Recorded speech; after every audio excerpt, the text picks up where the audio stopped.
In the shadows of a past we've known, two souls lost, but we found our way home. Through the whispers of doubt we learned to stand. With a love so bright we've walked hand in hand. You crack the walls with your laughter so free. I'm the strength in the storms, we're a symphony.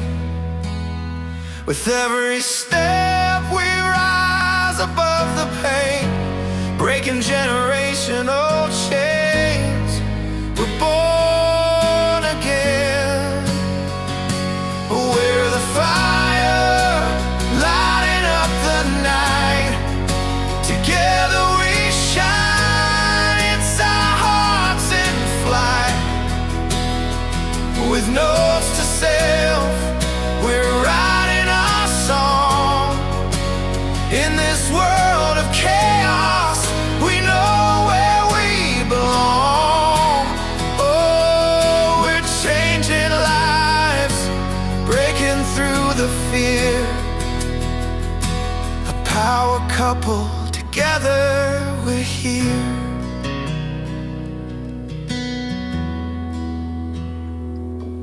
From the ashes of yesterday, we draw our strength. With courage as our armor, we'll go any length. You remind me of the light when the darkness creeps. In your eyes there's a promise, a love that deeply keeps. No more chains can bind us, we've learned to heal. In the depths of our hearts lies the power we feel. We're shining the truth, letting the world see. Together, forever, just you and me. We're the fire, lighting up the night. Together we shine, it's our hearts in flight. With notes to self, we're writing our song. In this world of chaos, we know where we belong. Oh, we're changing lives, breaking through the fear. A power couple, together we're here.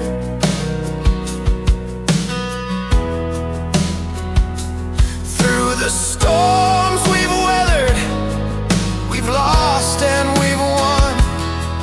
Every tear, every laugh has brought us to one. In a world full of shadows, we'll light up the street. With every story shared, we make broken hearts beat.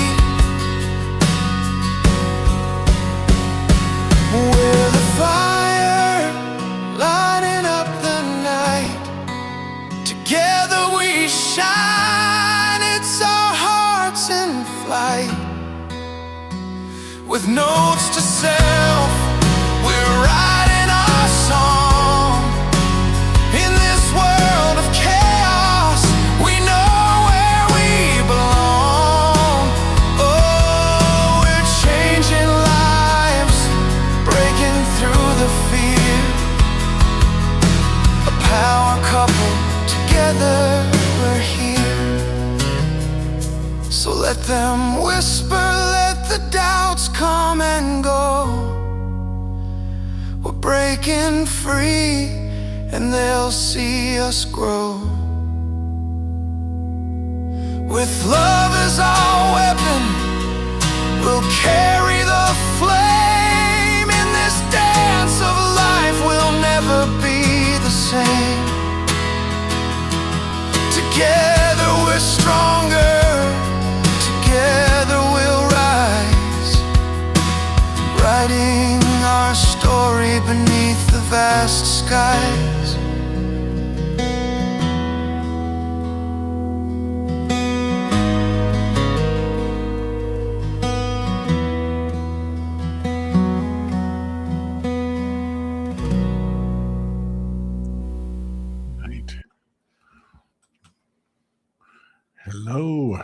Hello, everyone. Good day.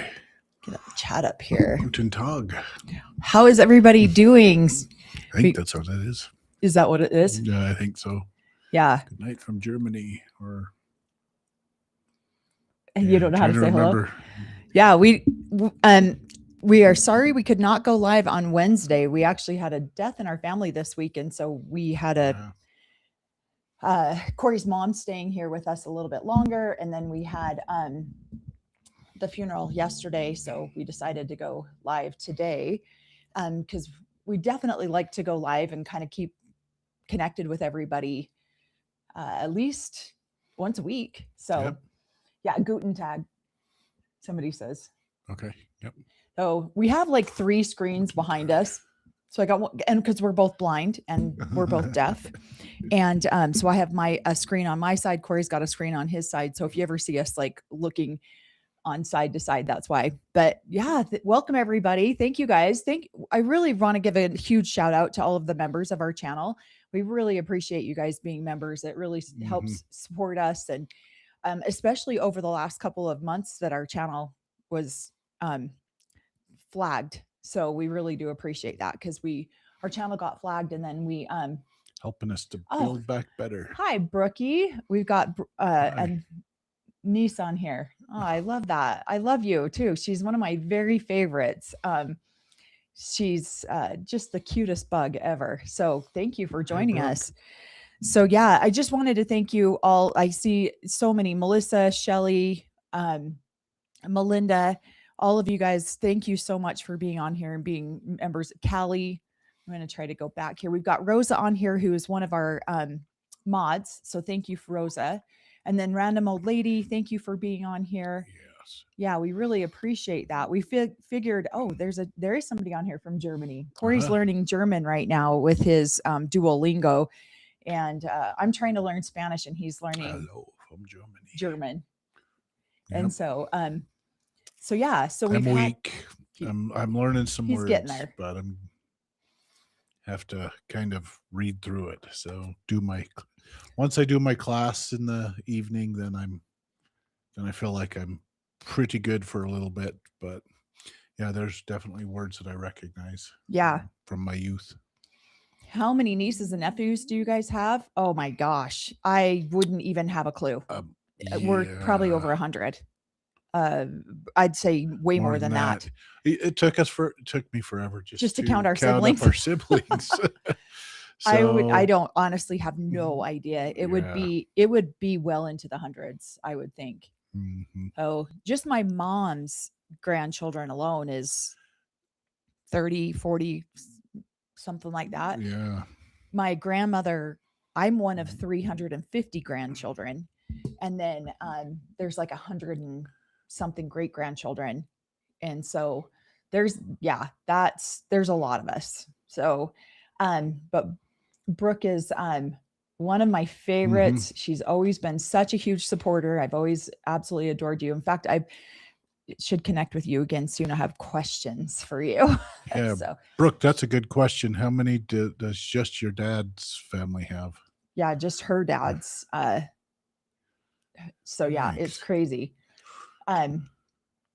But yeah, like we said, we did have a passing in our family this week. I was very sudden and very Corey's mom fortunately was already down here from Montana, and so she just ended up staying a week longer. So she was with us for 2 weeks, and went to the funeral yesterday, and then just headed home. She was a little bit older, so it's not.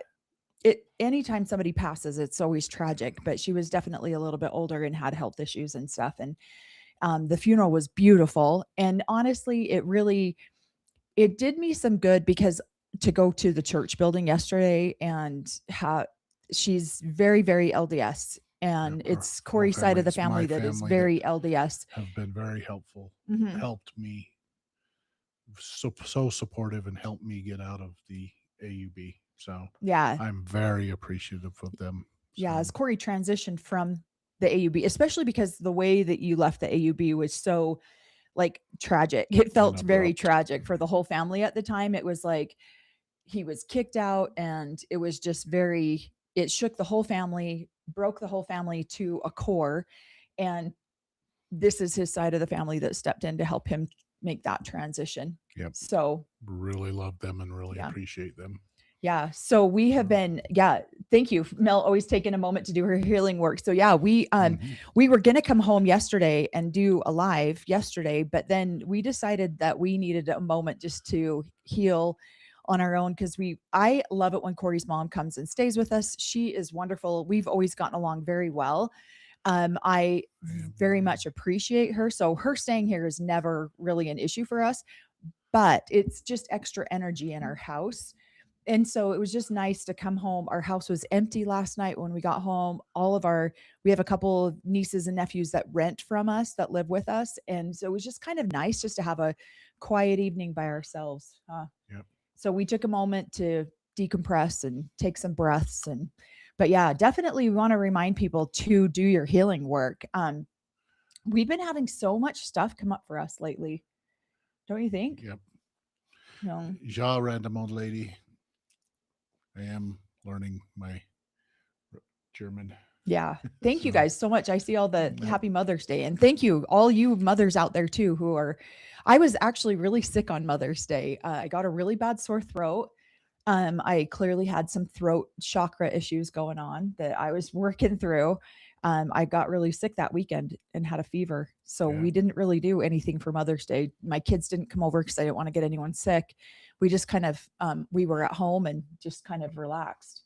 Yep. We already had grandma here. So she tended to, not get sick. And so, we just made up some burgers and relaxed the whole day. Yeah. So if any of you caught one of our lives last week, Corey's mom was here in the live. If not, you can always go back and rewatch that. She wanted us to go live again before she left so that she thought that was fun. She really enjoyed answering some questions. I told her we might go live on Wednesday, and she was all down for it. She was like, yep, I'll come in there. And she did. She scared the hell out of me on our live though, because she sneaks around. I can't ever hear her. And then all of a sudden, she appears. She plopped into a chair next to us. We have a chair off to the side here, and she sat down, scared the hell out of me. But she's amazing. And having her here with us, we always bombard her with a million questions whenever she's here, because we want to hear things. We want to hear how her life was. I put in a request for, because all of our mothers are starting to get to the point where they're like, what do you want of ours when we pass? So I put in a list of requests. I want all your journals. And she's like, oh no, then you're going to hear how angry of a person I actually am. I'm like, no, that's not true. I mean, when you live polygamy, so she was a polygamous wife. So when Corey says at the beginning of all of our videos, do your healing work, sorry, I'll get right back to that. When he says he has 9 mothers, his mother being one of those, all in the same home, she's got some journaling, and I really would love to get. And so she said that she'd keep that on. Okay, sweet. In mind for you. I'm just publicly putting that out there for all the other siblings. We put dibs on her journals.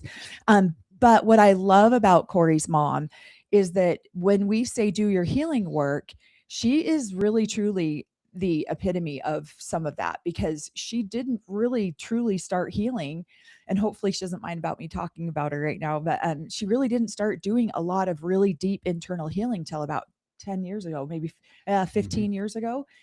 And here she's almost 80. She'll be 80 this next year.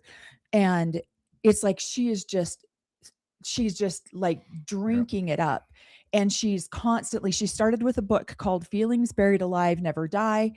And she ended up having cancer, and that woke her up to what your emotions and feelings actually do to your body. And so she started on her healing journey. And now I love getting in conversations with her, because you can see how far she has come from. So she would have been 65 when she really started digging deep into healing and learning different levels of modalities of healing. So she was not, she did not, she's brand new at this. And so it's amazing to watch her. And so when we say do your healing work, genuinely, it's never too late to start your healing work.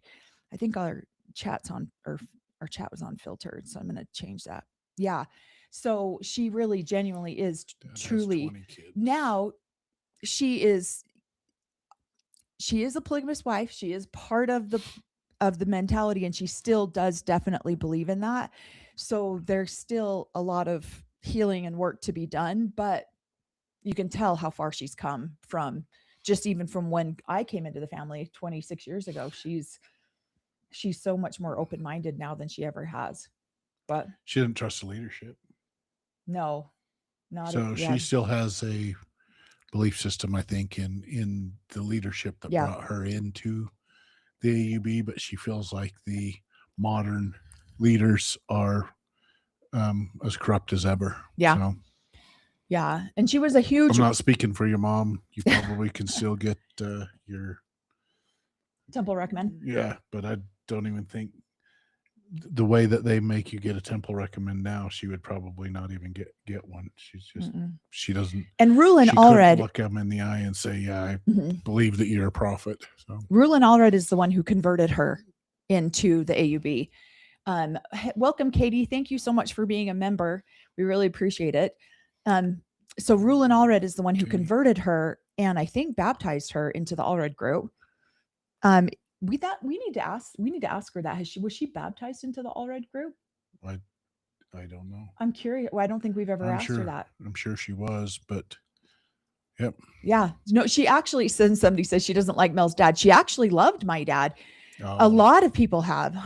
I mean, dozens and dozens and dozens of people were very happy to see my dad get into leadership. So for those of you that are new to our channel or maybe haven't watched before, my dad is the current leader of the AUB, the prophet, the seer, the revelator, whatever you want to call him. And people have been very, very disappointed in the direction that the AUB has gone since my dad has become the leader.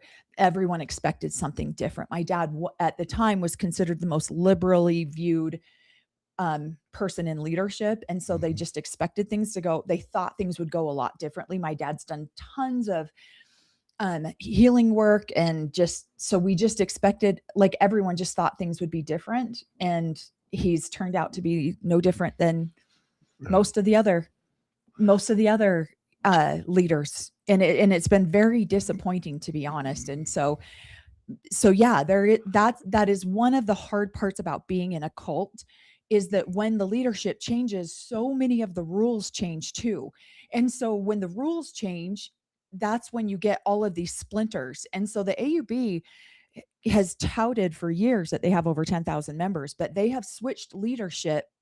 So I think Owen died back in 2002 or 2005, something like that. So they've switched leadership 3 times in the last 20 years. And that has really taken a deep hit on their numbers and their toll on how many people are a part of the AUB. People that I never thought would leave the AUB have left the AUB. And so it's crazy to me. And I don't know, I can't speak for my mom. It's not necessarily that she doesn't, I'm sure she likes him as a human being. She doesn't think he's a prophet, seer, and revelator. And if that some of his own siblings said that, I stood right there and listened to him over the weekend. I was stunned. And so her kind of take on it, I feel like, correct me if I'm wrong, Mom, is if somebody has to say, I'm the PSR, I'm the prophet, seer, and revelator, and you need to admit that, here, kiss the ring, then you're not the prophet, seer, and revelator. Yeah. So yeah, if you're making people around you call you that, and as part of being in their club and going to their endowment house, they have to say that, then if you have to say that you're the prophet, you're not the prophet. So power changes people. And Brooke is absolutely correct. Power does change people, and it's been really disappointing. So if my dad or any of his little minions watch this, it's been very disappointing. I am very disappointed. I genuinely thought he would do better. Minions. I genuinely thought he would do and be better. And so I expected to have channel where we would talk about how much different the AUB is than all the other channel, all the other mainstream polygamous churches out there. I fully did not expect our channel to turn the direction that it did, talking about the AUB. I fully expected to be supportive of as many things in the AUB as we could have, and it's just not there, so we can't really do it. So unfortunately. Oh, thank you, Jasmine. That's kind of you. She says, looking extra beautiful today, Melanie. I started the video and immediately saw your radiance. You are a beautiful couple. Thank you. Yep. That is so kind. I agree. Because sometimes I don't. Yeah. 52 is creeping up on me real quick. My birthday's in a month, and it is creeping up on me hard. So I appreciate that. But yeah, power definitely does change people. Is death the only way to change prophets, or can they be voted out? Death is, you can't revote God's decision. Go ahead. It probably hasn't happened yet, but I'm sure you could vote them out. Then you get a whole branch off of another apostasy, which is another group. There you go. So that's what ends up happening. That's how the AUB started, is that we're going to follow this guy because we don't feel like the current presidency and their but that is genuinely how the AUB started, because you had the FLDS and then you had the AUB, and they didn't like the direction that the prophet of I think it was Johnson, who was it, Leroy Johnson or something, it was the leader of the FLDS, and they didn't like it, so they just started the AUB and made Rulon the leader of the AUB. So you wouldn't necessarily vote somebody out, you would just start your whole new branch. You just follow the new guy. So, happy 55 on Tuesday. Is Tuesday. Oh, I want to answer this question really quick. We have some exciting stuff to share with you guys too. What do you wish your dad would change in the AUB? Honestly, I wish that he would be more inclusive. I wish that he would be more, I wish that he would genuinely listen to people and make things more fair. Because I feel like, unfortunately, in that power position, it's whoever gets to you first is who gets their side of the story heard. And that's not always fair. And there has been a lot of people have dedicated and devoted their entire lives to this now corporation. It was a religion, now it's a corporation.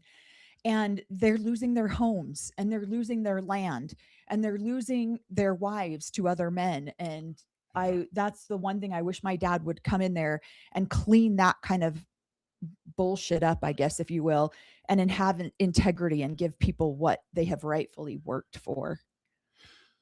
So I got to know Mel's dad when, I guess, just before we started dating. And then as we went through because we went to Lake Powell a couple of times, and we got to know him down there. So I've got to know him over the years. And one of the things that he says outside of his church is that all that he really cares about is that his children and his grandchildren follow Christ. And that the Christ's redemption or resurrection for atonement for everybody is what's the most important, and that they can in their heart change, love one another. That's ultimately the power. And so this is what I hear him talking about growing up, and I'm like, oh my gosh, that, because he talked about love, inclusiveness, and the redemption of Christ, or what. And so all of a sudden to have him switch so drastically to all these other dogmas that I feel like he almost, hey, all we are is a second testament of Christ, and Christ's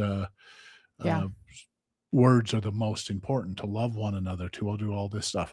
That's the man that I thought was going in and becoming the prophet, seer, and revelator. And so to have such a powerful shift from that person, that grandfather person that was going to Disneyland with my kids, was talking, seemed very kind and loving, and then to all of a sudden switch into more of a prophet. But So, let's like, if we look at the timeline, yeah. he became the prophet almost 4 years ago, and then my mom left him about 6 years ago. Yeah. But it wasn't public. Nobody really knew. My mom didn't go out and say anything or do anything. She never really talked about him or talked about the whole separation. He's the one who more made it publicly known than anyone else did. When a couple of my family members did some news articles about it, about my mom. And then he's the one who tried to push my mom out of her house, where she had to file a legal lawsuit. He left her with no other choice. So then he became bitter and angry. And I feel like that's where he's at. He's at that bitter, angry stage. And so now he's almost ruling like a dictatorship than he is a shepherd, if you will, watching over a flock. He's more of a dictator now, and he's more ruling than anything else. And I think that's what's sad.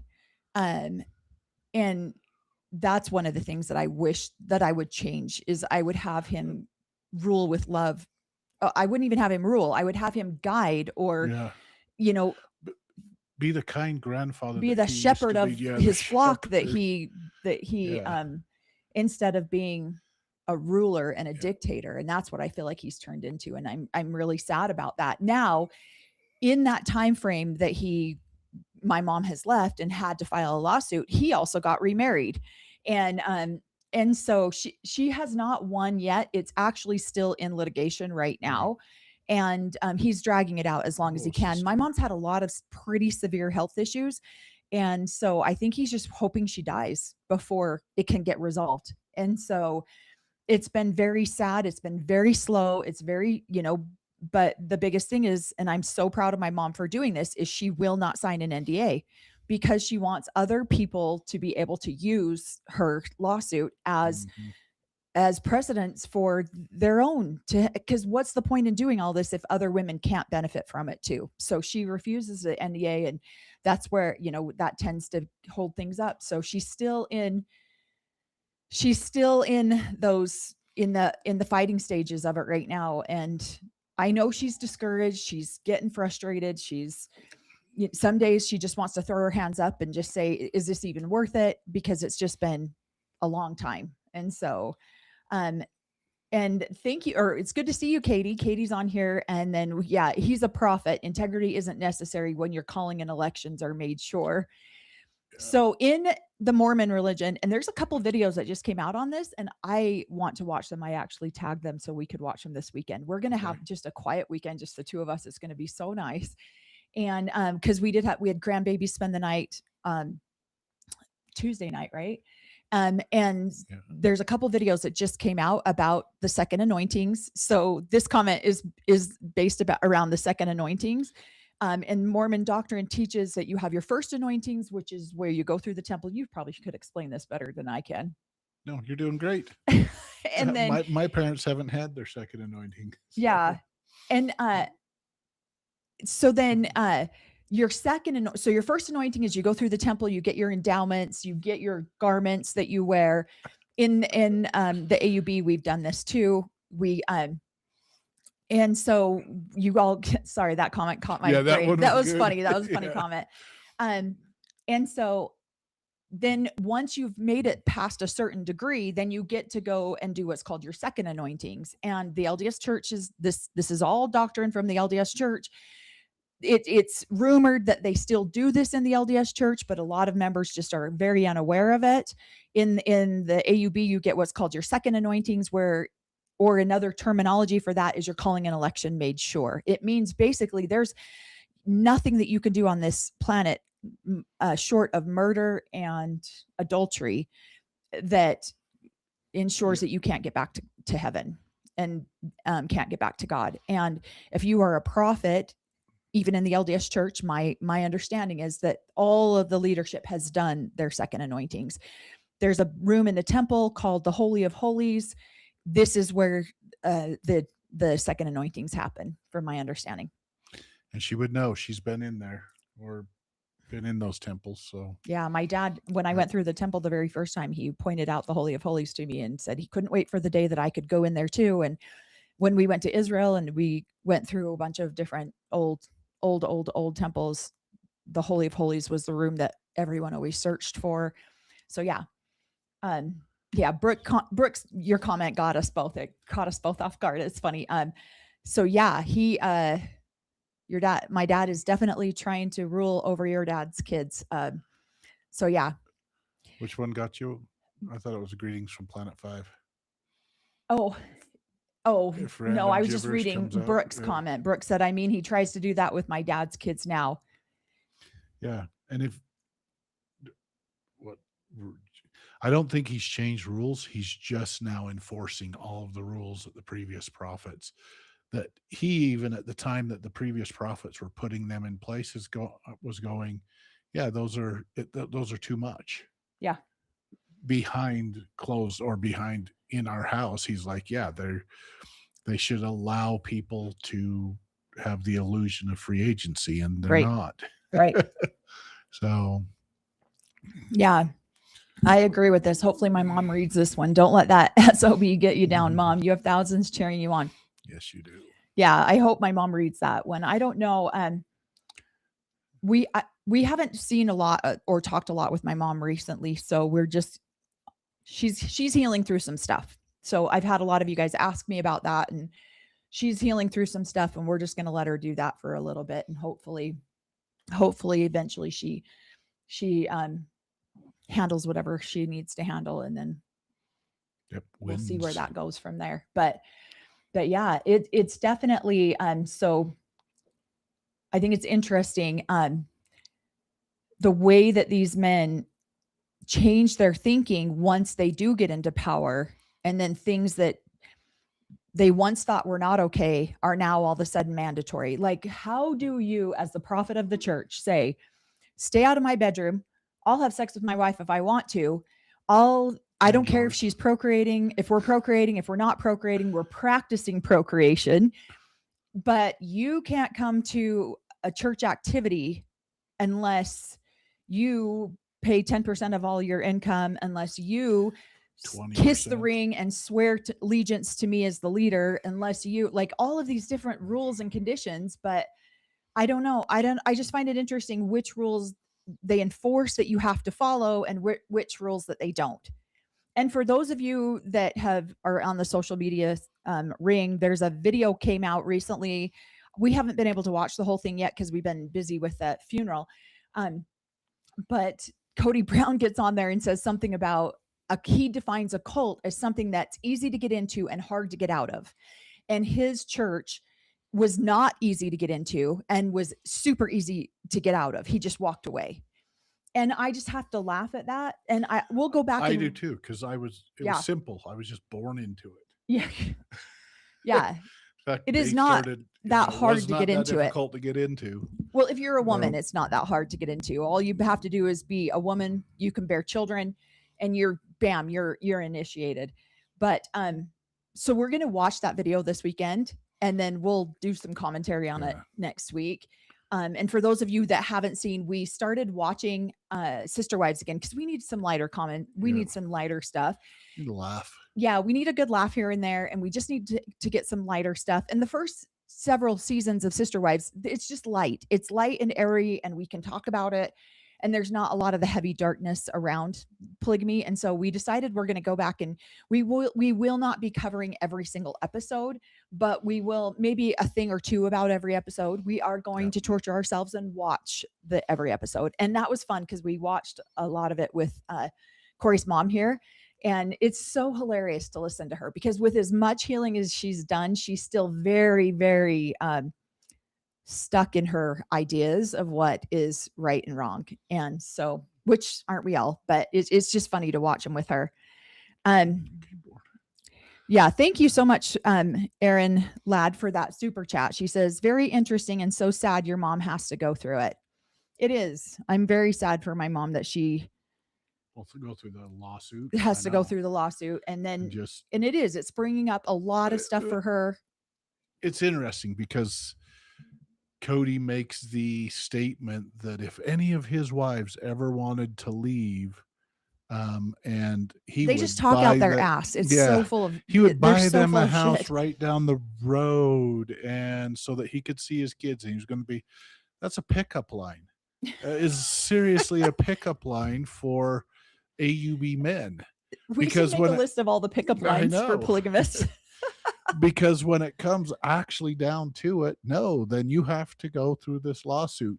You could be kicked out by wife number 5, who's in charge at the time, in the moment. So it's ridiculous that this is what he says, but as soon as it comes down to actually performing on it, no, you're going to have to go through a lawsuit. You're going to have to take him to court to get child support and all the other things. So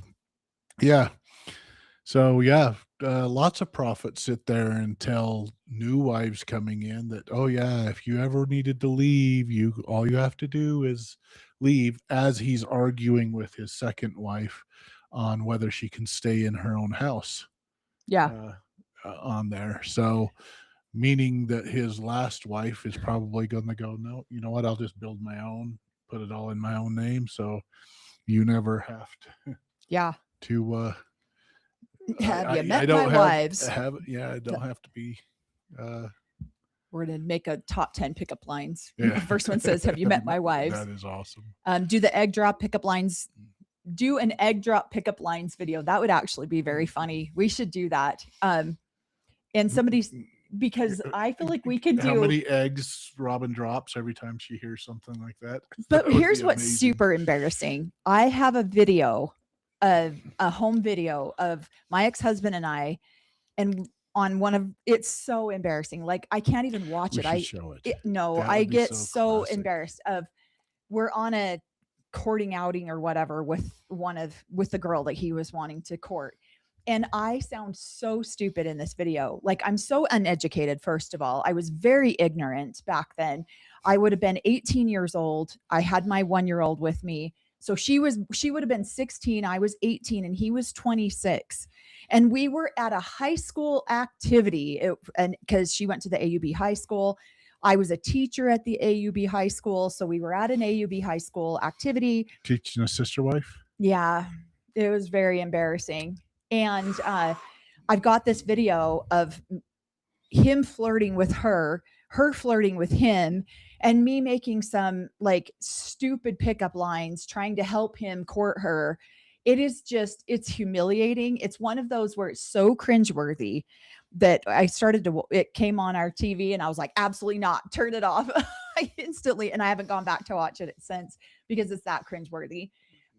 But yeah, maybe there's some good pickup lines in that video. We might have to go back and watch it, but we will definitely pickup line video, because that's the dynamic. Like, why not? Why not me be an 18-year-old teacher out there at the AUB school, her be a 16-year-old student, and my 26-year-old ex-husband is got us, oh, you guys are going on a field trip?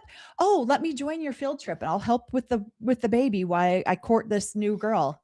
I mean, you literally cannot make this shit up. That's how off the wall it feels, and how like that can't have actually happened, but it did. And I actually have video proof of it. So it's very, very awkward. I have testimony of you. Lightning bolt in church. That is another thing. Guess how many polygamous men have so that is one of the pickup lines. Testimony. God has revealed to me that you belong to me and my family. God has revealed to me that I am to be your husband. God has revealed to me. Really? I mean, it's gross and it's disgusting when you're a 15-year-old, 16-year-old girl and some 40-year-old man is coming up to tell you all this. They should make a play on that. Well, about 6 of you guys have done it. So am I supposed to be the polygamist here? So yeah. 6 of you dirty old men just asked me, told me that you're supposed to be in the family. Am I wrong? So am I a polygamist? I'm going to have 6 husbands or? That's funny. Yeah, no, it's very awkward, very uncomfortable. It's not pretty. So yeah, so if you've noticed, we are definitely redoing Sister Wives. We're going to be watching that.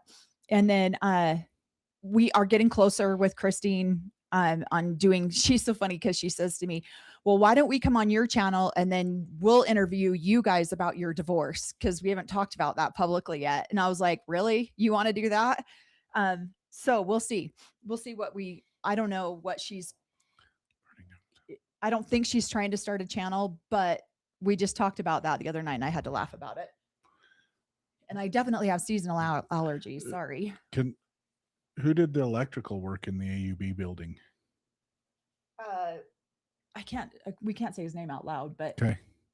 Yeah. Why? Well, I'm curious if it was just faulty electrical work or if everybody's actually getting lightning bolts. He was the same guy who taught my ex-husband how to be an electrician.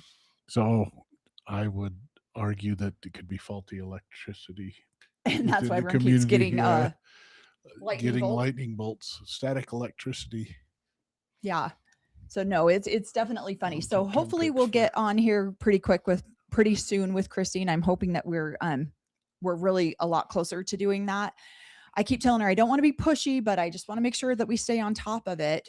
But you know, it's been fun. We did connect with her and David, and that was really fun to connect with them. So hopefully that'll be coming here pretty soon. And then we'll do some type of interviews with both of us, but we definitely will be doing more, a couple more Sister Wives content.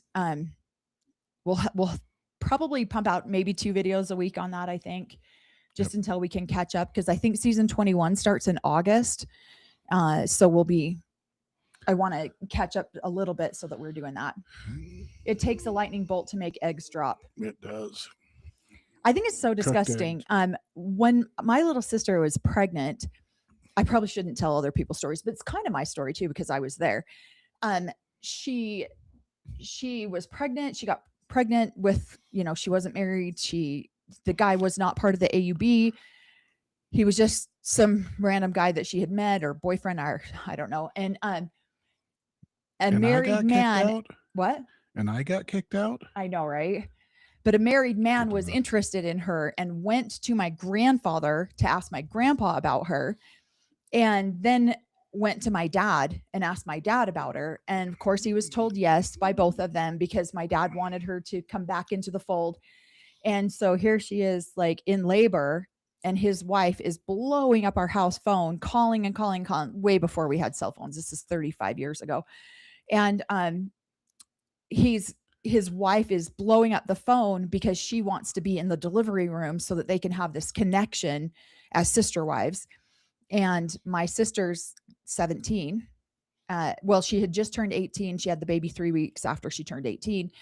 And she's just like, and this is back in my, I don't know how to say no to people, I just do whatever I'm told stage. I was 19, and I was 8 months pregnant at 19. We have babies that are just a couple weeks apart, and they're calling on the phone, and it was so bad. Cookie dough ice cream. This was the cookie dough princess guy. Yeah. And he ends up coming over after the baby's born, and he's trying to be super, super involved with this new baby so that he can become, and he called my sister his Oreo cookie princess, and brought over ice cream and all sorts of stuff. So there was a pickup line right there, trying to have his current wife be really involved with that baby so that they could have this bond as sister wives. So, which is really part of the upbringing and the training within the AUB. It is interesting to see there are some wives that are their job is to help create the family. They go out, find a younger wife, bring them in to see if they will work. And where other wives are like, we've got enough kids, we've got enough wives, we don't need any more. But there are some that are out there constantly on the hunt. Egg drop suit sounds really good right now. I suddenly have an egg. Okay, so when somebody said that, is that a common phrase in the AUB? It is not. I have never heard that make your eggs drop. I've never heard that phrase. Robin is the first time I've ever heard that phrase, and a lot of us polygamous girls had talked about it. No one that I've talked to has ever heard that either. So that is 100% something that Robin made up. Well, I don't know. It might have been something that runs in their family and everything. Yeah. Our family, I don't know. Our family kind of didn't talk about that because that was eggs drop. They want to have family. So yeah, that could be a great name of a book: Lightning Bolts, Cracked Eggs, and Other Secrets of the AUB. That's actually very funny. That is amazing. Yeah. So I don't know. It was a very touchy subject. You don't talk about, you don't talk about other people's fertility or infertility. You just don't talk about that, because then that leads your mind down a path of sexual intimacy, and you don't talk about that. Most people never do. Well, if one wife is sitting there talking about, "Ooh, my eggs just dropped, we need to go do this," this is going to make all the other wives jealous or something like that. So yeah, I don't know. It's something. But then again, I was raised up in the 80s, so Robin was raised up in the 90s. It might be a whole generational thing too. Yeah, I've never heard that. I mean, if Brooke's still on here, maybe she can tell us if she's ever heard it, because other secrets of the AUB. I have never heard that statement before.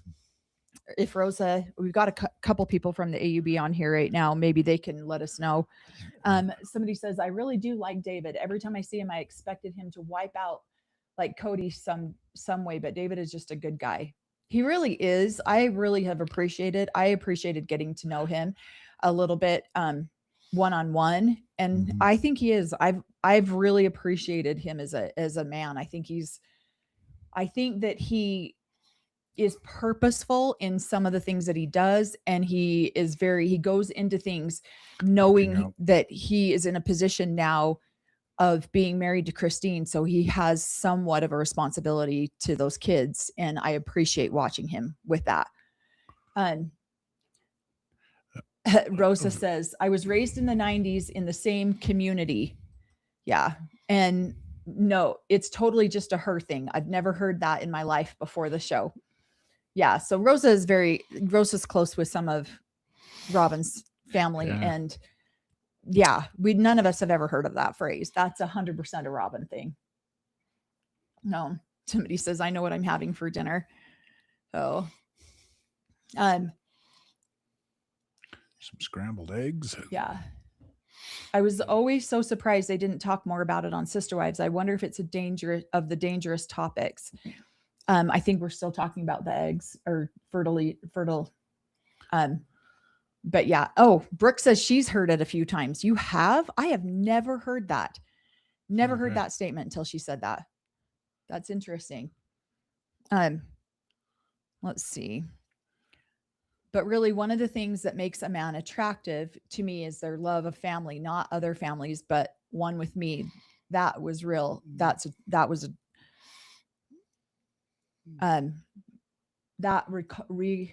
Real was attractive.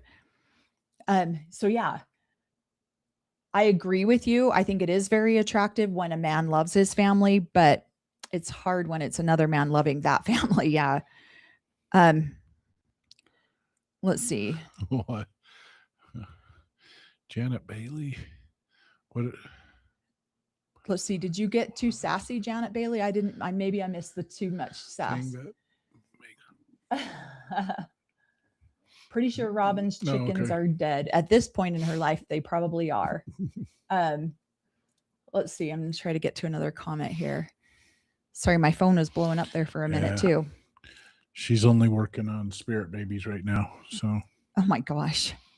For her dolls, right? Yeah, we just found her dolls. So. Oh, she said pimp.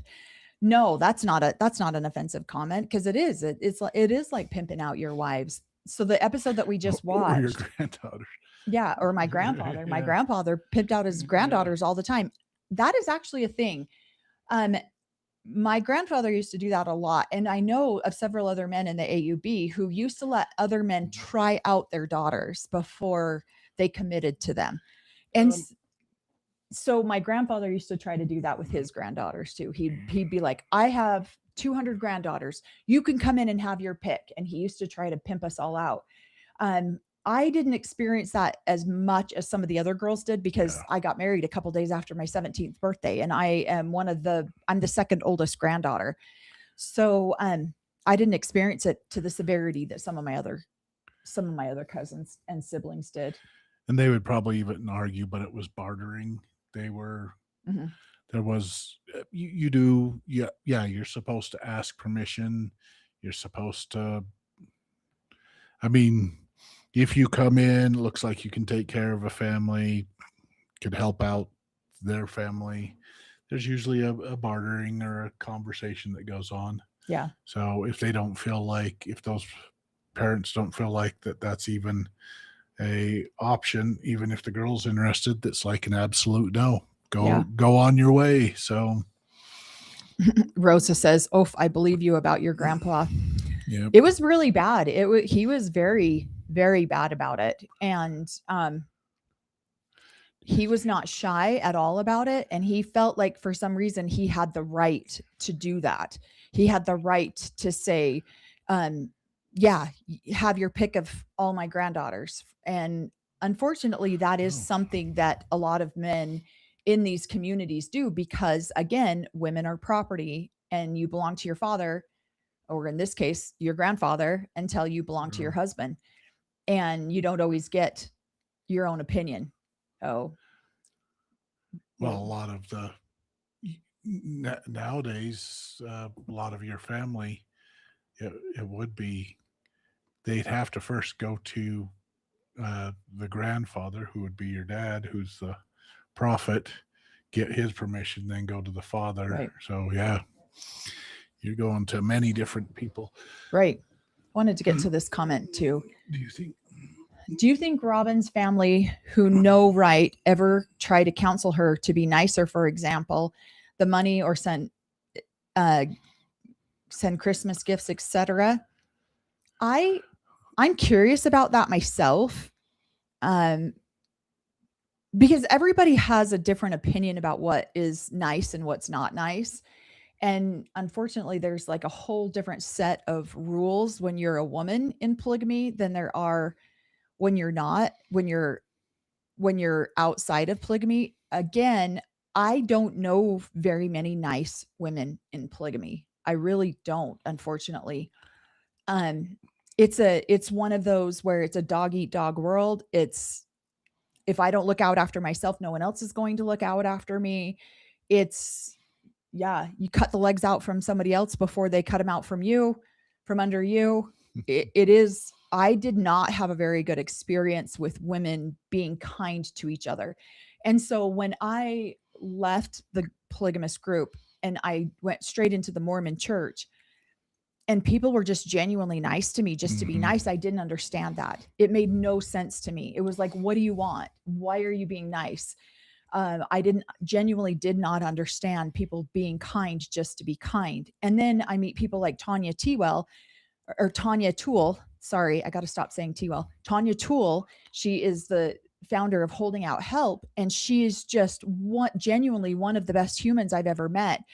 And so I still have a hard time with some women, because I feel like that's their come from is, and I watched my mom growing up. I watched my mom just genuinely give to people. And she was just treated like complete garbage from a lot of the women. And when my mom started her health food store when I was 14, she would just give out supplies to people because she couldn't afford medical care and had medical issues back then. And so she started her health food store. So she knew if she couldn't afford it, other people couldn't afford it. And so she would just genuinely go to people's houses and give to people, and go into other communities and give to those communities. And I watched this behavior from my mom. And then I watched other women who would just come and cut my mom's legs out from under her as she was trying to be of what she believed was genuinely of service to people. So yeah, it's hard. That was a long rant. Sorry. Okay. I think she has quite a few of those spirit dolls. What'd you say? Because I said that Robin's just having spirit children now to put into her dolls. Oh, so God. Those things are crawling around all over the house. So. Yeah. Yeah. For a man to accept giving their daughter away, I would think they have to justify doing it. Yeah, that was something that a man is supposed to, I mean, it's their kingdom, their daughters, and so you're supposed to find a good, worthy priesthood holder. of course, these young girls, especially at 14, 15, aren't going to be able to pick their own. Right. So if they hang around till 18, 19, 20, then yeah, maybe they'll be able to have a conversation and have some critical thinking and can pick their own husband. But usually they're being bartered off at a younger age. So yeah, it is very unfortunate. Yeah. There is some YouTube videos that have been coming out recently. In fact, my phone was just blowing up because somebody was just sending me one of them. And there is, in this video, in one of the particular videos that we just watched, they're talking about satanic rituals that happened here in, in our hometown that we've lived in for 35 years. That is now, yeah. And so these satanic rituals, they start naming quite a few leaders of the AUB.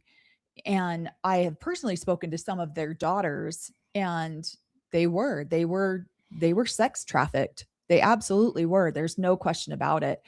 They were trafficked for sexual favors. They were tried out by other men before they settled on who they were going to be married to. And I don't understand how some of these men can justify some of this behavior.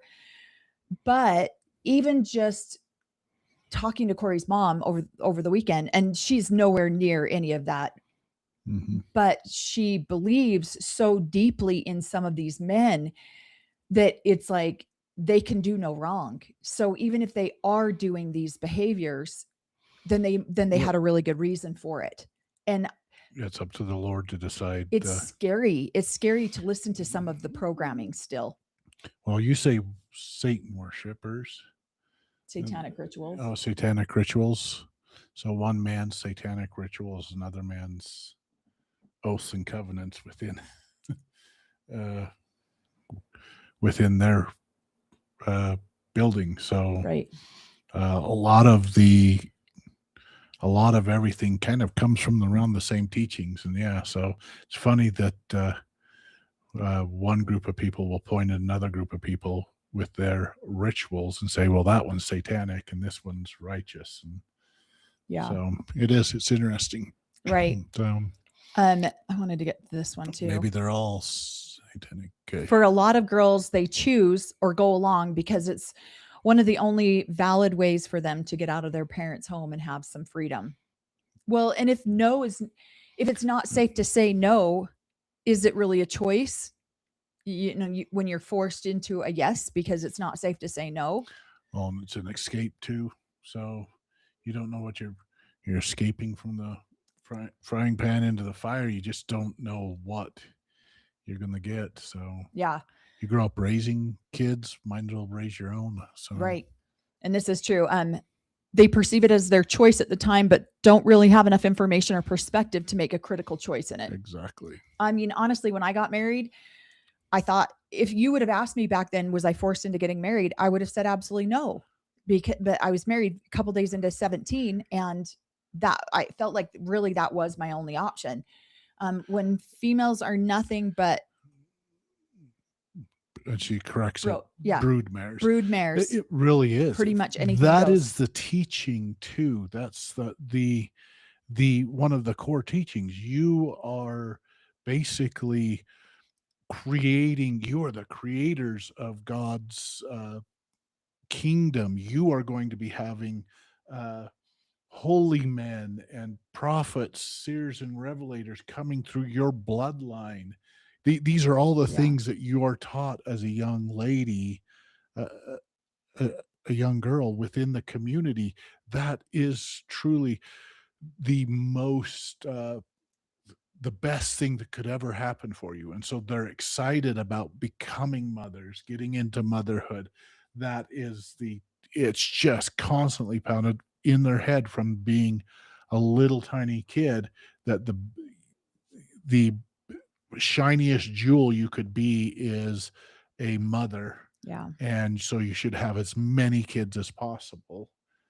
And so it is hard when that is the teachings within the community because a lot of the people that grew up in the community, what's your biggest achievement or honor? Well, I've got X amount of 12 children. kids. Yeah, I've got 15 they're the children. most righteous. Yeah. Blah, blah, blah, blah. That is something to be proud of in the place that we grew up. So they are ultimately broodmares. It's exactly what they are, unfortunately. They're creating children for the community. So I wonder if the director, writer of The Sister Wives told Robin to be the edge, etc. for storyline. Well, it worked. 21 seasons, made of broken hearts. I think a lot about Christine. It's funny. This is hearsay, obviously, because I wasn't in the conversation, but Corey's mom was very good friends with Cody's mom and dad. And so she was telling me a lot, or she was telling us a lot about some of the filming that Cody's mom, they would go to Montana and stay with Corey's parents. And she was telling us that she had talked to, what is her name? Why can I not think of what her name is right now? What's Cody's mom? Cody's mom's name. Yeah. I don't know. It went right out of my brain just barely. I didn't know them. They became friends. Is it it's not Janelle. Is it Janelle? It is Janelle. Sorry. So she was telling us that about some of the ways that they would have to reset some of the holidays for filming, and that it frustrated her because she was like, if I just can't be myself, I don't even want to film. And so, because Char was Corey's mom, there's her name. She was talking about, I always do that. I get talking and then I forget to bleep people's names out, but she was talking to her and they were saying, she was telling her about this filming experience. I think it is Janelle. I think it's Janelle, or you say it different. You say it differently. I can't remember how she was saying it, but she was saying that they were talking about filming for Thanksgiving one year, and she did not want to refilm. And they had a story plot line for Thanksgiving, and she just finally told the directors, if I can't tell my own story and be my own person, then I don't even want to film with you guys. And so she ended up being removed from some of the episode because she didn't want to follow the storyline that was written for them. So she believed that, yes, it was very scripted at points. So, let's see. Like back in the kingdom. Back in the kingdom days of the kings and queens, etc. bloodlines. Yeah. That's what you're actually trained and told, that that's part of the teachings. You are God's chosen people. It's important for you to bring more children down here on earth than anybody else. And they constantly win. It's funny. I 16 struggled. Kids, 11 kids, 9 kids. I really struggled with that when I first got married. Hello, Spooky Micah. Thanks for being here. And then Sammy Poo says, we try to acknowledge all of our channel members. So thank you so much for being a member of our channel too. But I was terrified of that when I first got married because you don't use birth control, right? No form of contraceptive. And so I got married, and a couple days into 17 had a baby. Not even 9 months later, 3 days shy of being married 9 months, I had my first baby. And then it's a miracle. Virgin birth. And then I had another one at 19. And I remember I was terrified. I was just like, I can't do this again. But I grew up with that thought process. My only value is how many babies I bear. Yep. And I remember just how terrified I was, how scared I was, because here my ex-husband's wanting to court all these girls. He's wanting to get another wife. And I'm over here, a single mom, basically, with 2 little kids. And he doesn't even have another wife at this point. And so, but he was not hands-on with helping with the kids at all.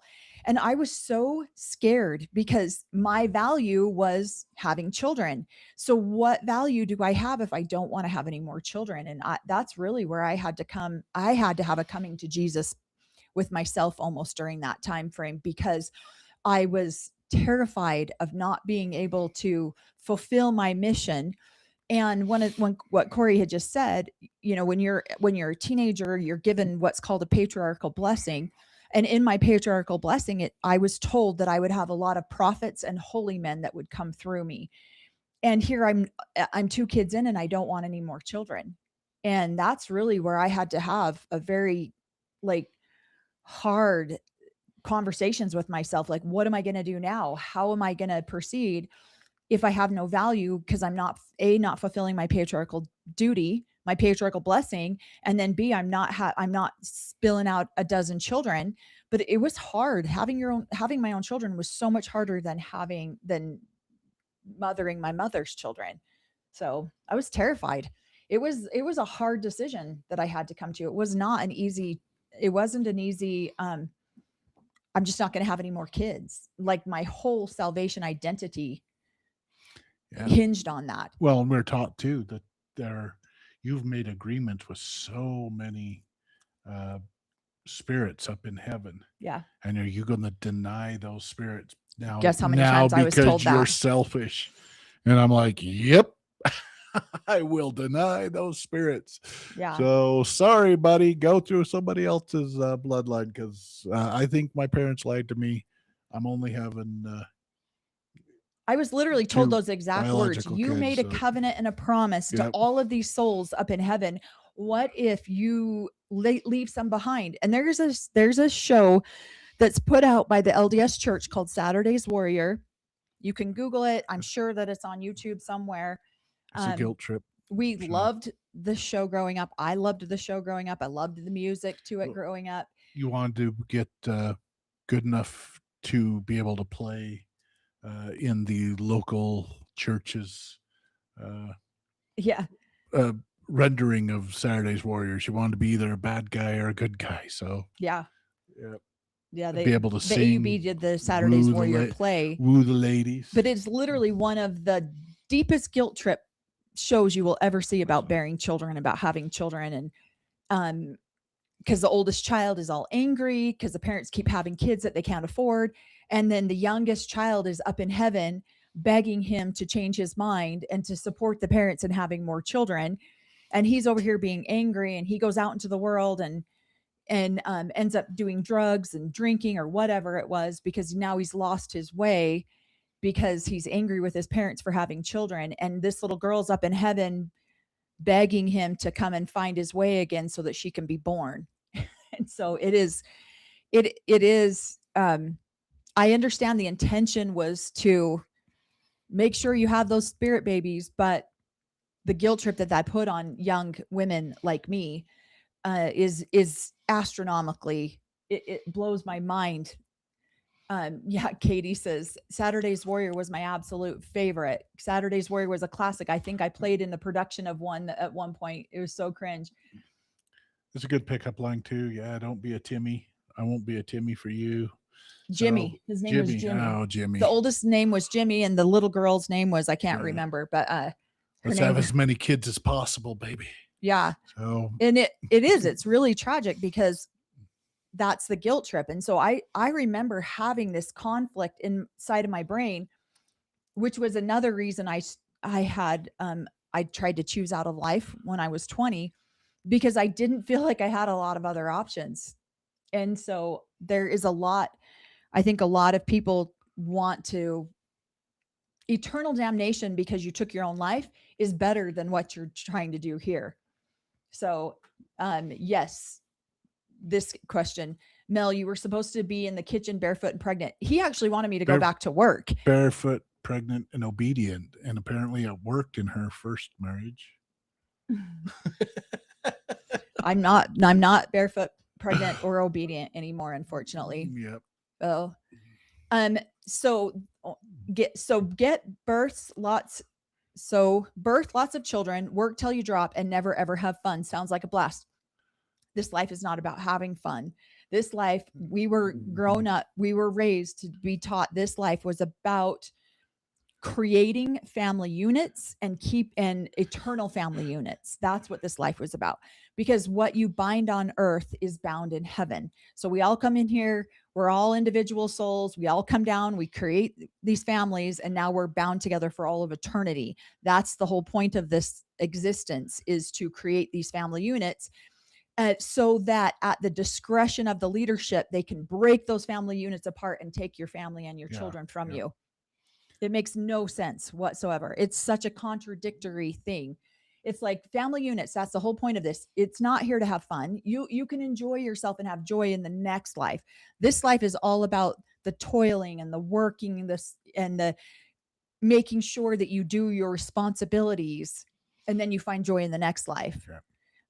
And then you create these family units that you then tear apart at the whim of somebody else. I don't know. It drives me crazy. Spooky Which Micah, one?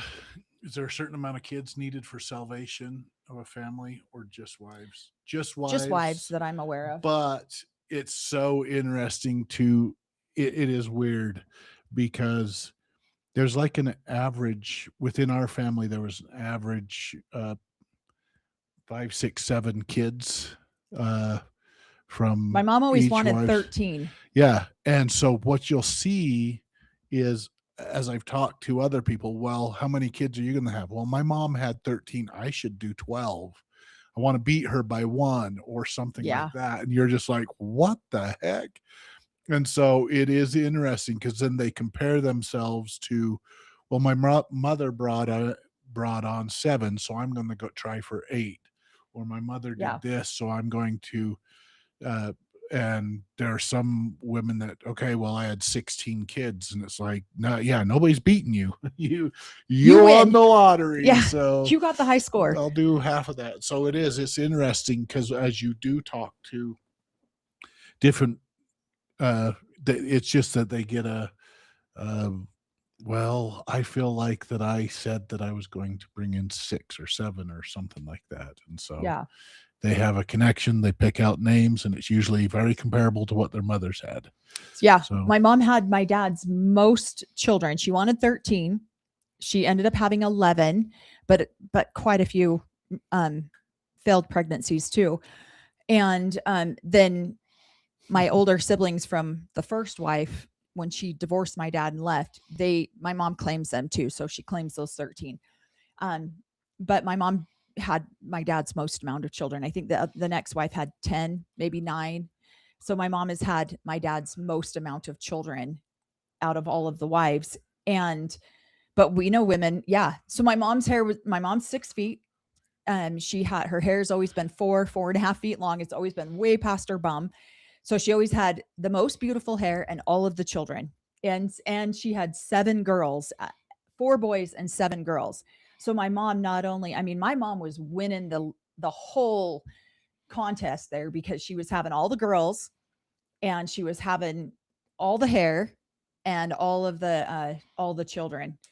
And I think that's one of the reasons why my dad's so angry about her leaving too, because she was like, from the outside, she was the perfect example of what you wanted. And she was very kind to her sister wives. I mean, I'm sure she got snotty and got shitty here and there, but for the most part, she was very kind to her sister wives. So when she goes and leaves, my dad knows that he lost. One of the sister wives would argue.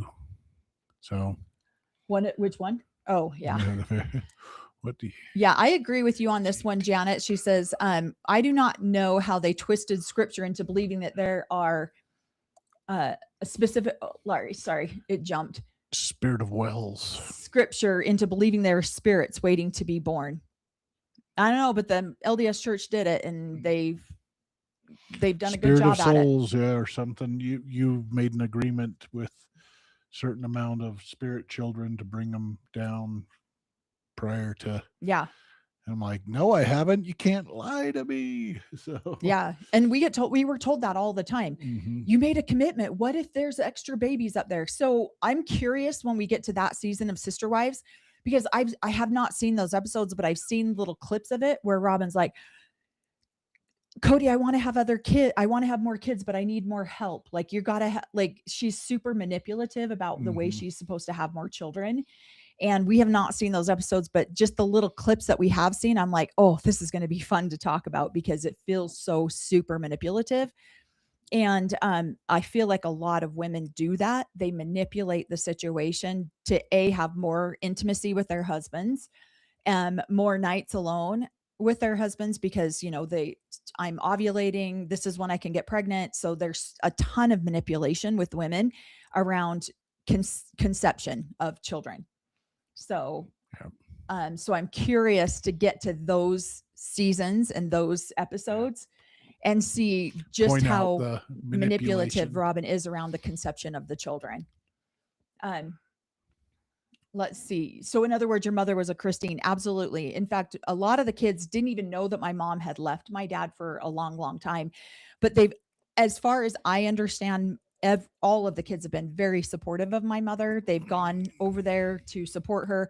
My mom lives about 2 hours away from us. And so I have a lot of siblings who live down in that area, and they go over there a lot, but they're not from, none of my mom's children live by her. All of my mom's children live in the Salt Lake area. And so the other wives, their children live down by my mom, and they go over there all the time to help her out. So my mom is very much the Christine. Yeah, that's when Greetings from Planet 5 says that's when she convinced Mary not to go back to college. Really? Yeah, that'd be interesting to see. That's what is that the time she got the nanny? I'm so curious about it. Well, fine, you've said that you're not, because I know that there's a point where she's going to say, well, I promise that, I was going to become a surrogate mother for you, but you don't want that.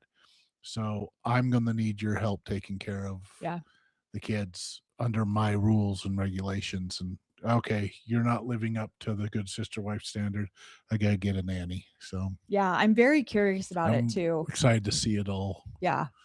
And I'm curious too, because, we have talked to some of Preston's siblings, and there's a lot of frustration with different the way perspectives.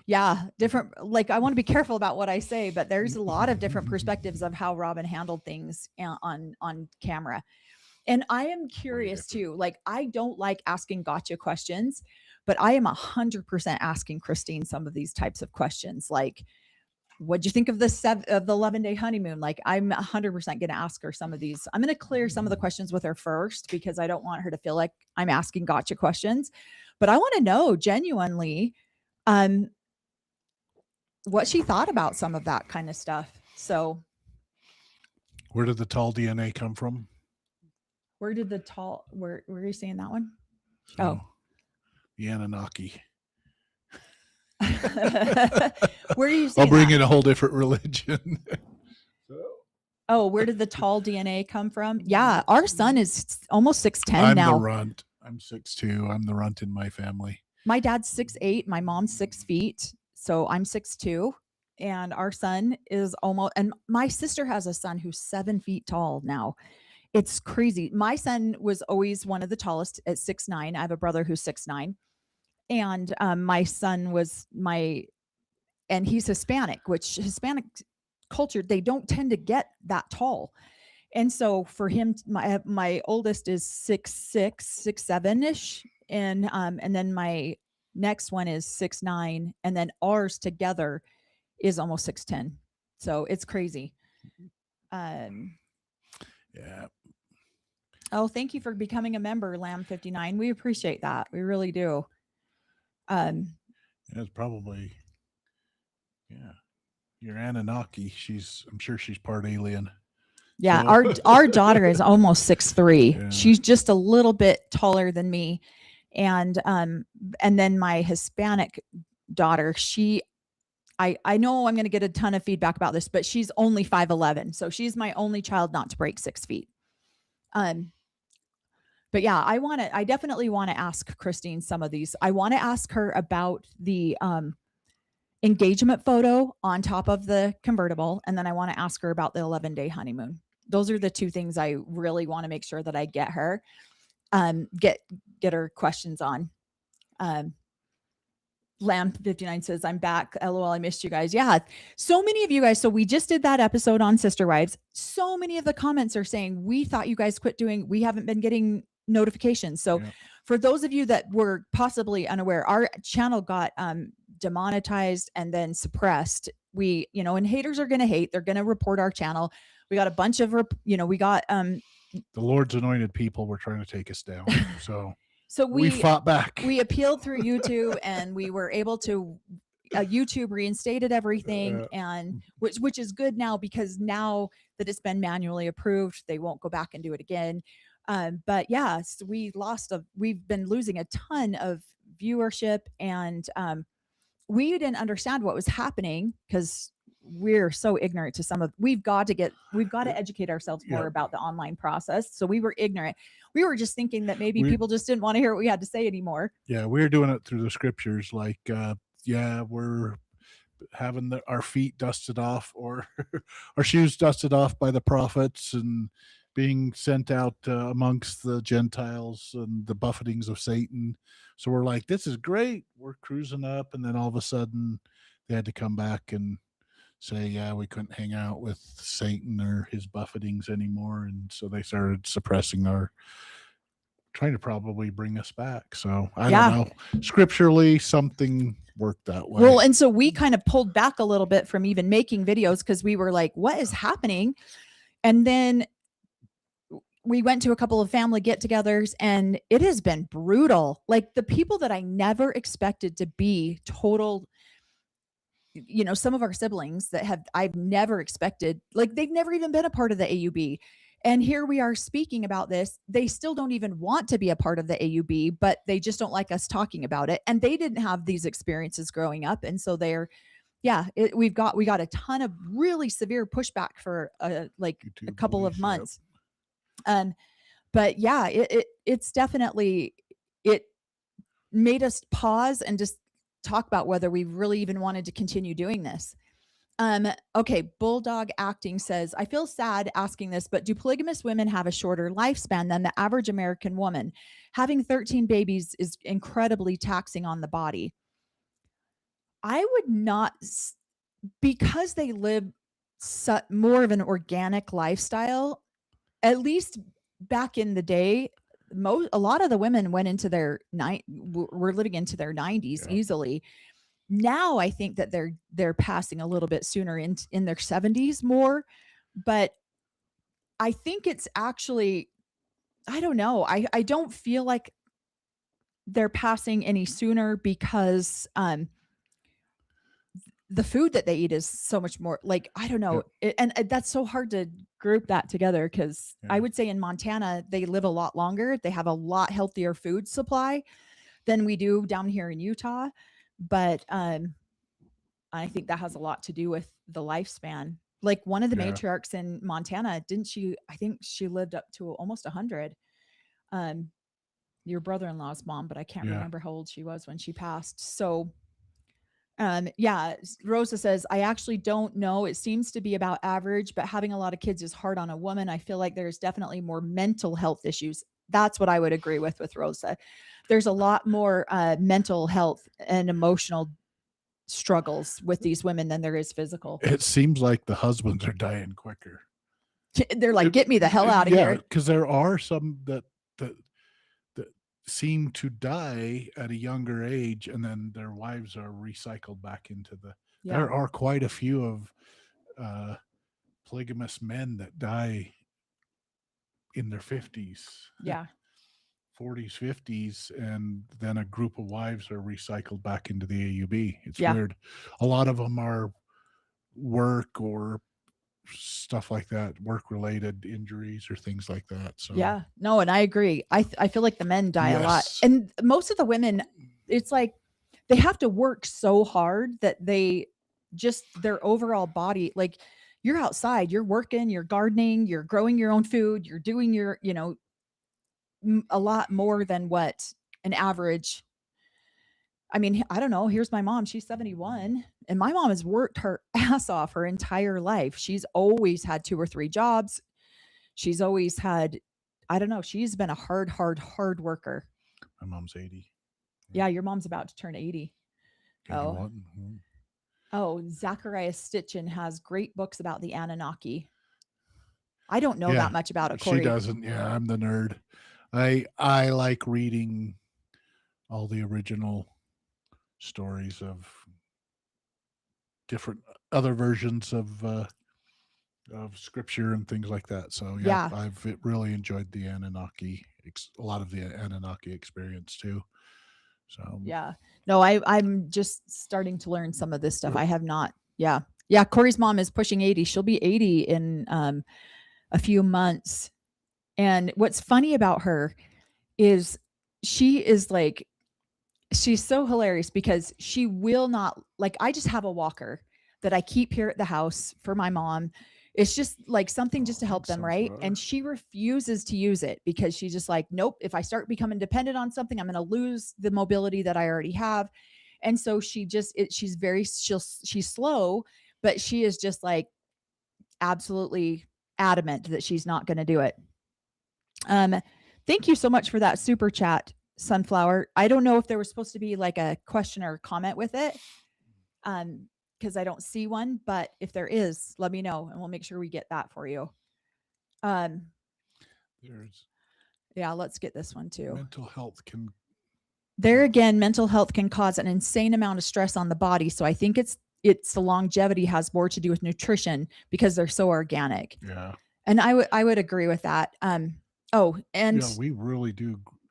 This is very true right here. My family still grows their own food. Yeah. So because of the religious beliefs, they also don't drink or smoke or do anything like that. That's correct. Thank you for pointing that out. Because that's very true. That is very true. I'd never been a drinker until in my 30s is when I really started drinking. This fool over here got me drunk for the very first time in my life. So, and I've never been a smoker ever. No question. Thank you. Thank you for the super chat. We really appreciate that. So yeah, I've never been a smoker. I do now have a good alcoholic beverage ever so often, especially if I'm watching Sister Wives. I'll have a good glass of wine or something, but I'm not a heavy drinker. Don't do those faces because then people don't know if you're being serious or not. Do you think I drink a lot? No. Says the guy who had like 3 glasses of wine last night. That was good. It was a good point. But I do love a good glass of wine, especially if I'm watching Sister Wives. Then I do like, and then I get a little. The thing is when I drink, I am like the happiest person that you will ever meet. My mom always tells me, you are the funniest drunk ever because you are so happy. And normally I am so left-brained and I'm so analytical and I just think about things all the time. And so when I have a glass of wine or something, it just turns off some of that analytical stuff. And then I can just be the happy self that I normally am. Right. Yeah. This is true. Yeah. What are you looking at? No, we do not drink dirty sodas. Nope. Somebody says what? No dirty sodas. No. My parents would make. Nope. These are electrolytes that we'll drink here as we're drinking on camera. So no, we do not drink. One of the things that your mom makes is homemade root beer. Yeah. It doesn't have the soda or the stuff in it. Our parents used to make homemade root beer, and we would make. We'd have an ice cream churn, so we'd make our own ice cream and have root beer floats. So, yeah, we were very sheltered growing up. We ate a lot of homegrown foods. My parents bought stuff in bulk. Yeah. So, but we got wheat. We ground our own whole wheat. We didn't go get white floured bread or anything like that. Made our own bread, did all sorts of stuff. So, yeah, again, one of the healthiest times I've ever had in my life was growing up in that community because we made everything. And so a lot of these ladies, they really do eat so much more healthy than the outside world. This is why they can have 16 kids. So, yeah. Let me get up here. What is a dirty soda? So if you watch The Secret Lives of Mormon Wives, they are huge on dirty sodas. Apparently Utah is a dirty soda place. I don't know. Dirty sodas are where you can go get different flavors in your soda. Who drinks 32 ounces of soda at one point? I mean, I don't want to judge. I'm sorry. I could not do that. I stick to water, and I either drink 90% water. Yeah, we both have our water bottles here. Or the electrolytes. Somebody said you do electrolytes with protein. Yes. Yep. We'll do that too. But I feel like the dirty sodas, they add like different flavorings to them, I guess. And then different, like you can add milk or what creamer to them. Yeah. And apparently Utah is #1 in the country for this. They're all over the place, which is interesting too. I'm not trying to call anyone out here. We were at the funeral yesterday, and we went back to the church for the family dinner. And it was interesting to me because some people showed up with all these dirty sodas, like a big container, and started passing them out to people. And I thought that was kind of interesting. Yeah. Did you see that? Yeah. And so I was a little bit fascinated by that, because they served bottled water there, and then like some homemade lemonade or something like that. I can't remember what else, but then they walked in with like, and we're talking huge sodas, not just little sodas. They're 32 ounces. It's crazy. So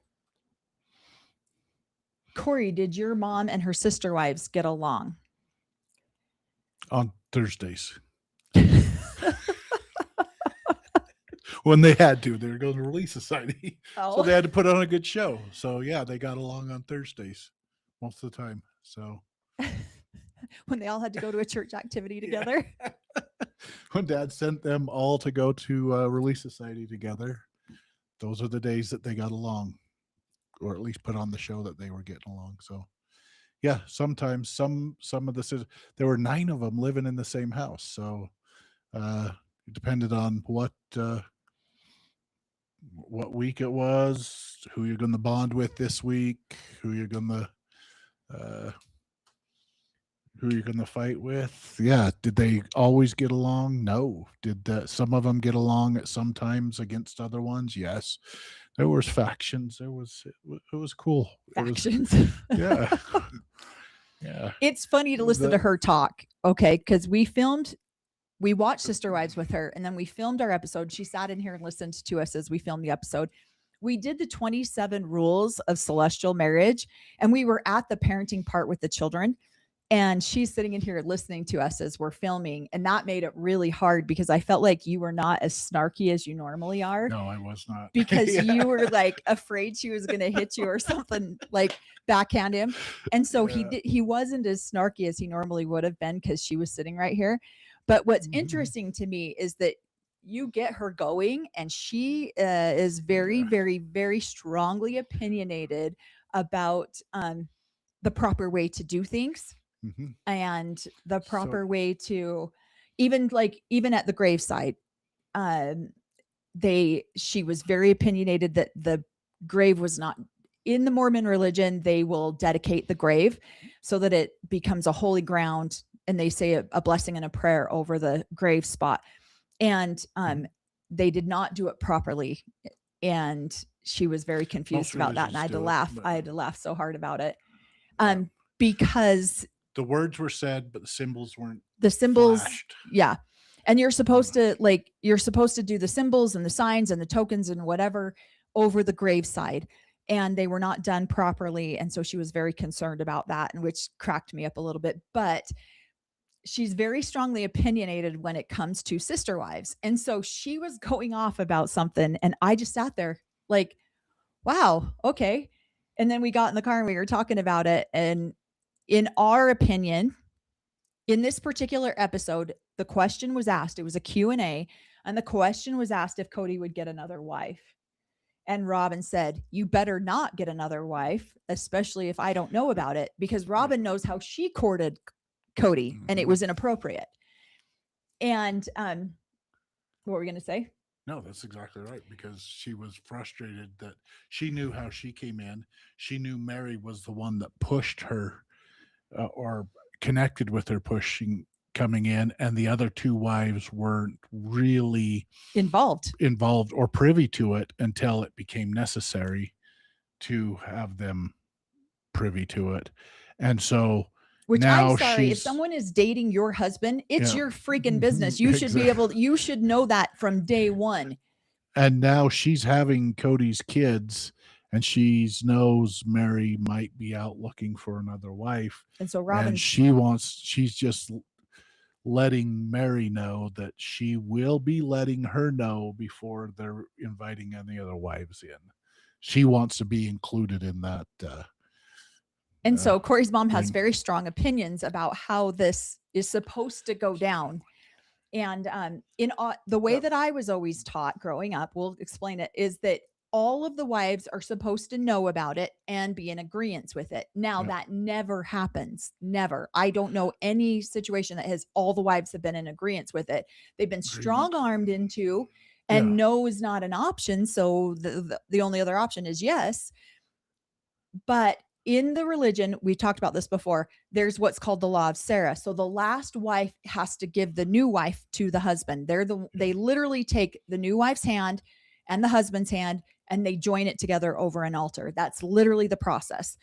And so Christine was on a need to know basis with Cody dating Robin. She didn't need to know until it was her responsibility and her duty to know. So we were talking about one of the wives coming into the family, into Corey's family, one of the 9 wives. And Corey's mom was going off about it. I was laughing so hard because she was like, and then this other wife, she did not want to agree with that. And I was like, too bad. Well, this is done properly.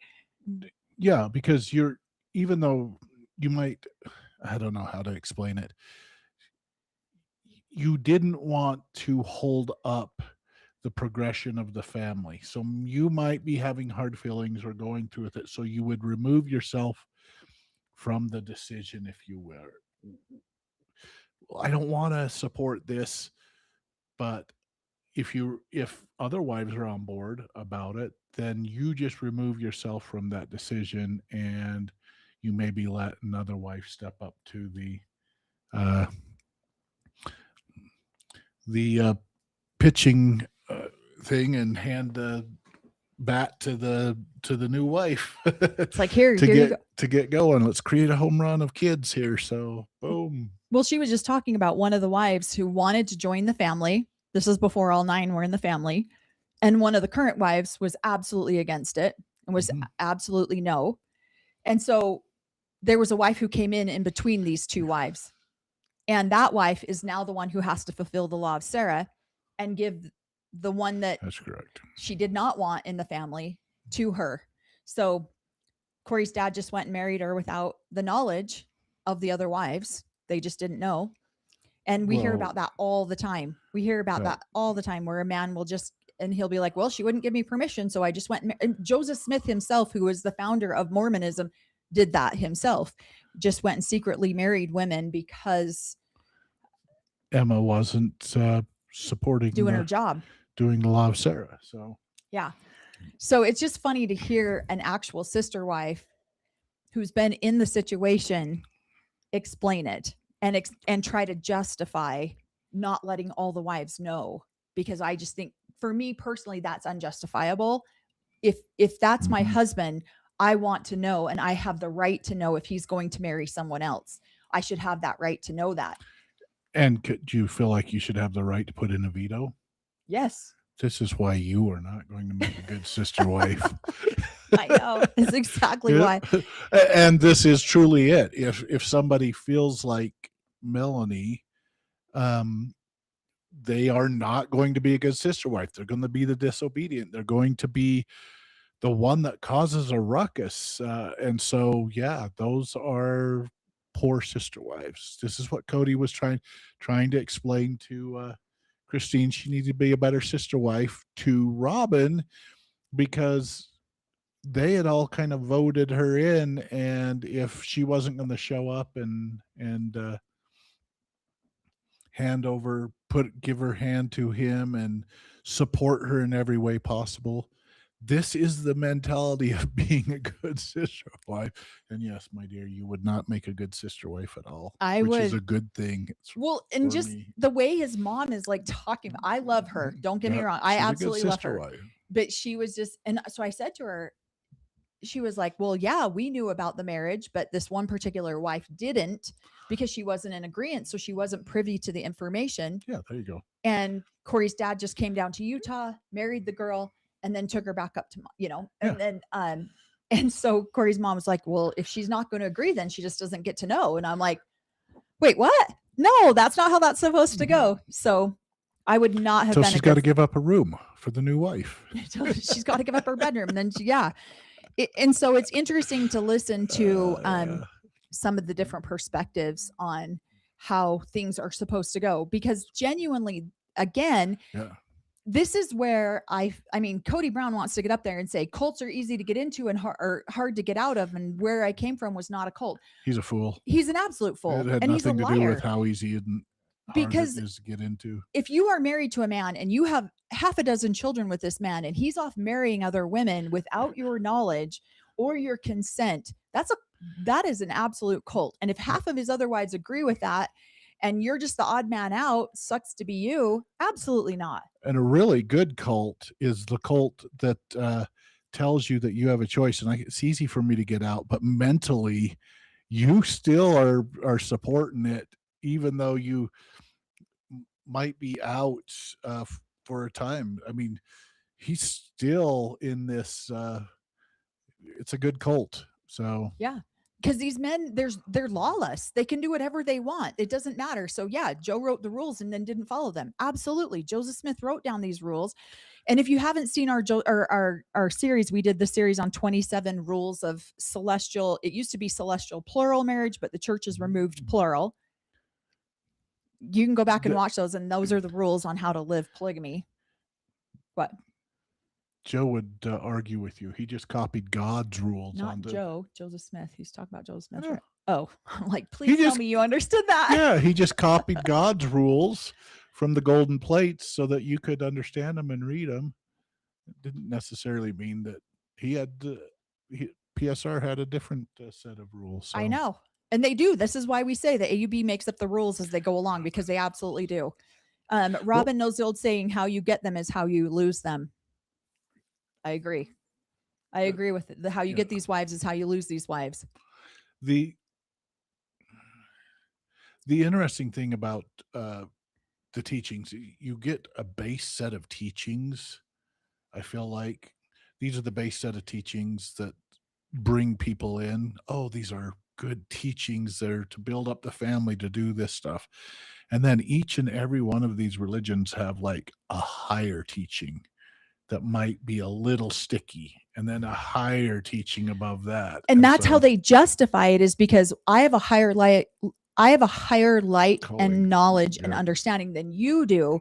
So you just, exactly, this is exactly right. Sucks to be you could be an AUB motto. Exactly. Mm-hmm. Because until you give yourself, until you study enough, until you have a higher light knowledge, then you're not privy to this information, and nor do I owe it to you to explain it to you. Even though you have dedicated all your financial resources, you have dedicated your body, you've had a dozen children, you're on a need to know basis, and right now you don't need to know.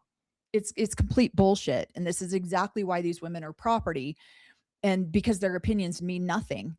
It lights me up. And then Corey and I had a very riveting conversation as we were driving to baseball to talk about it, because I just think it is so wrong.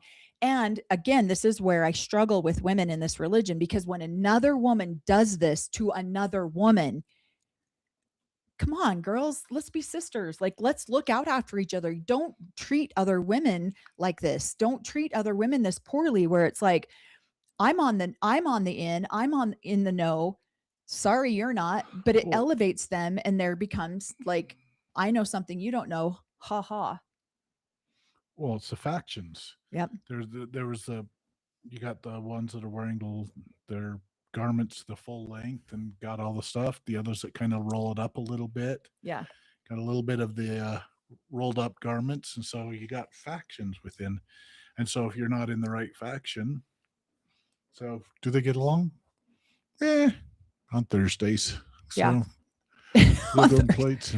I want to get to this. I'm curious why. I can see some, but Janelle was much worse to Robin than Christine was, but he didn't get mad at Janelle like he did Christine. So Janelle made the money. She made the money. And she didn't care. And she was like, she read his okay. books. Yeah. She doesn't really care. I know I wanted welcome Lisa. Lisa is one of our members, says I'm way back at the beginning. I just wanted to let you know I'm here, but not really here. Do you think that the wives ever speak about intimacy with the husband? Like, ooh, he's a horrible lover or something like that. I wanted to answer that question because yes, I have heard of girls comparing before. It's not pretty. It always ends up with somebody getting their feelings hurt. Like, he does that to you. He doesn't do that to me. It's never a pretty conversation.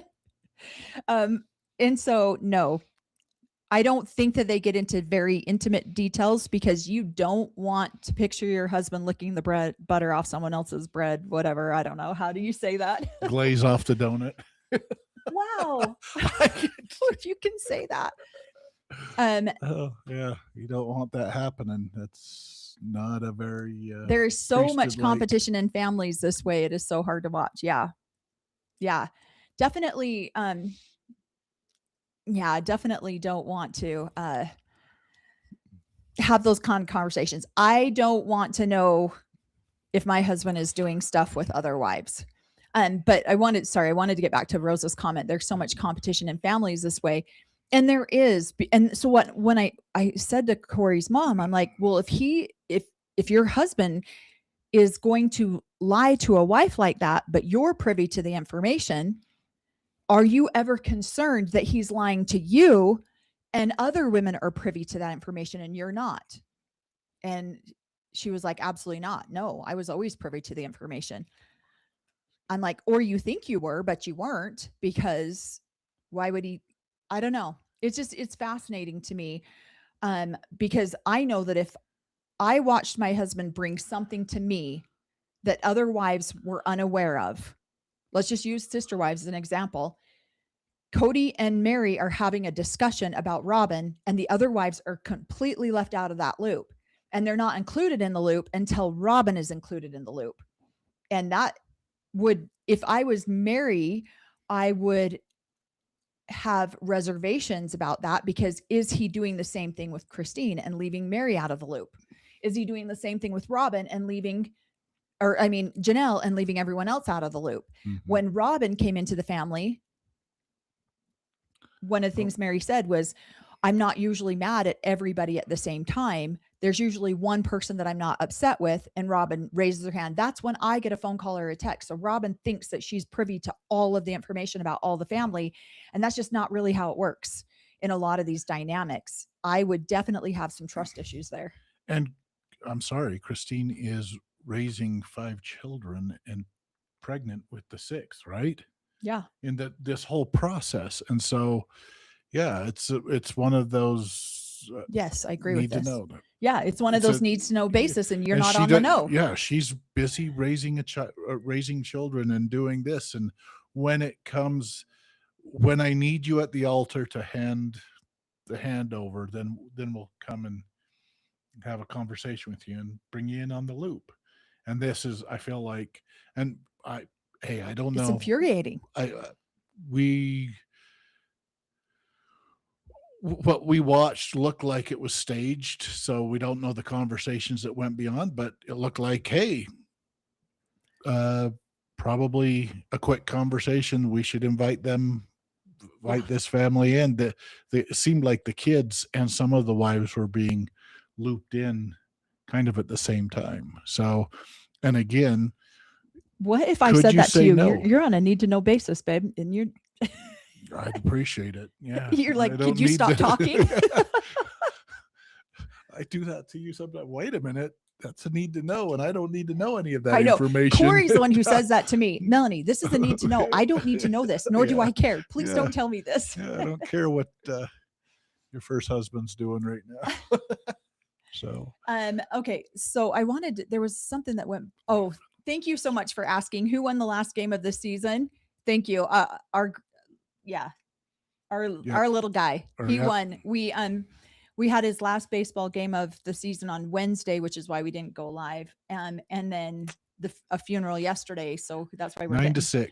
So, So he did good. He won his last game. He got 2 home runs. So he did, or 2 points. 2 points came in twice. So. He hadn't scored all season, and then all of a sudden he's 7, and then all of a sudden he scores on his first game, and he's the only one in the entire game out of both teams to have made a score that night. So he won the game for them. That was last week.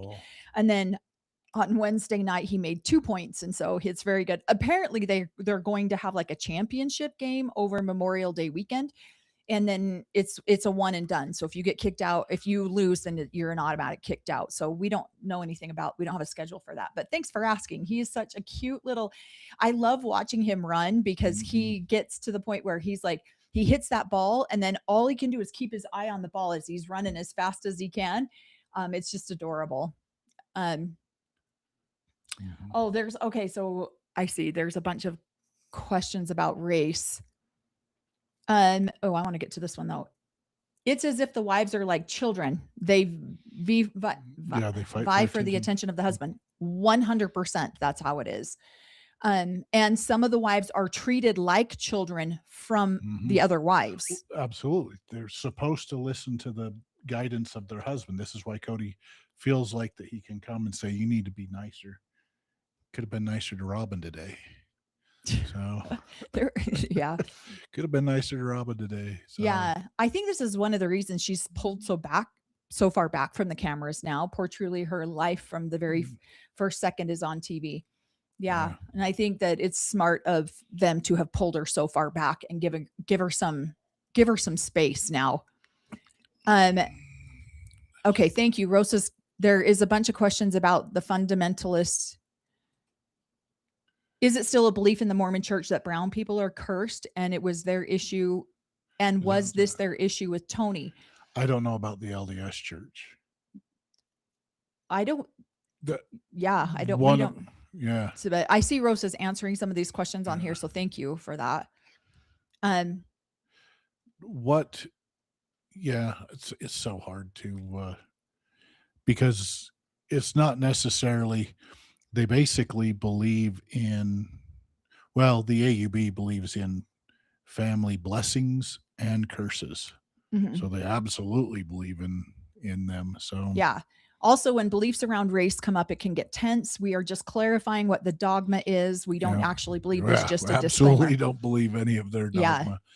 So yeah. And even with my mom's kids, we have in our family, my kids are Hispanic. And we've said this on a couple other, we've got Japanese, we've got Tongan, we've got El Salvadorian, we've got Italian, like deep Italian. Our Italian babies are darker than my Hispanic babies.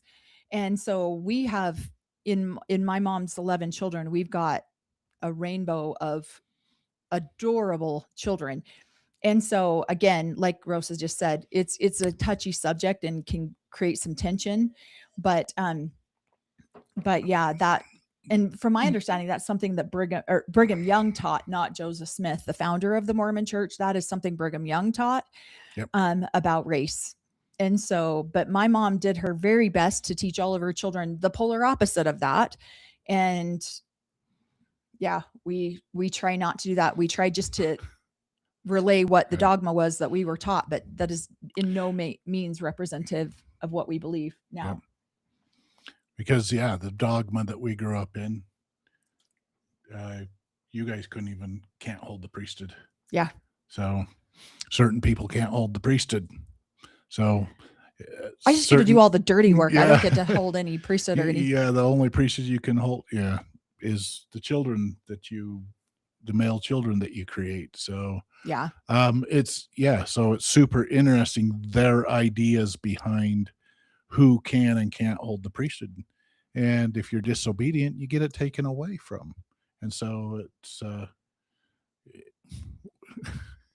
I don't know. It's their magic. I like it better out of, I like the stories better out of Harry Potter and things like that. Cause their priesthood is their magic, spells that they're casting and doing this stuff, and they can give a man the priesthood or take it away, and a woman should never have the priesthood, all of their fancy, funny, outdated teachings. And yes, we try to mock them on each and every one of them. So yeah. Welcome, Jody. I did see some of your comments on some of the other posts. I'll get back to them. yeah, we had a funeral and stuff. So I haven't had a chance to get back to some of the comments on our last video, but I'm going to be getting this weekend. We're going to be making a couple more videos for you guys over Sister Wives. We're going to take a slow and do all the things this weekend that I didn't get to do on Mother's Day weekend because I was so sick. And we're going to do some yard work, plant some flowers, watch some Sister Wives, and just hang out together. It's going to be fun. It was recent that was changed because of Revelation. God does not play favorites. AUB's God definitely does play favorites. Very true. It really does. So it truly, I wouldn't consider, I'm sorry. The AUB's God is a very angry, very opinionated, racist. Sexist, he's not a very happy God. And so the PSR is talking to him and he's coming out angry. And so, a lot of these religions, the God that they follow is completely different than other people. So they claim to be following the God of love and peace and connection, and yet they don't. So their God is a very angry God. So, and people shouldn't have to follow him. Are all of our grandkids tall for their age? So we only have the 2 biological and 2 adopted, and they are not. They're kind of runts, to be honest. But the oldest one is 7, and he's kind of small for his age. But 2 of my boys were 2, and I thought that they were going to be the runts, and now one is 6'9", and now one is almost 6'10". Exactly. So they're just late bloomers. They haven't gone through their growth spurt. Yeah. And my younger brother is his father, and he's 6'7". So the odds are he's going, and his mom is 5'11". So the odds are they're going to be pretty tall. And it's just, it's hilarious, but he's a little guy. And, I just love watching him run. He just cracks me up when he's running.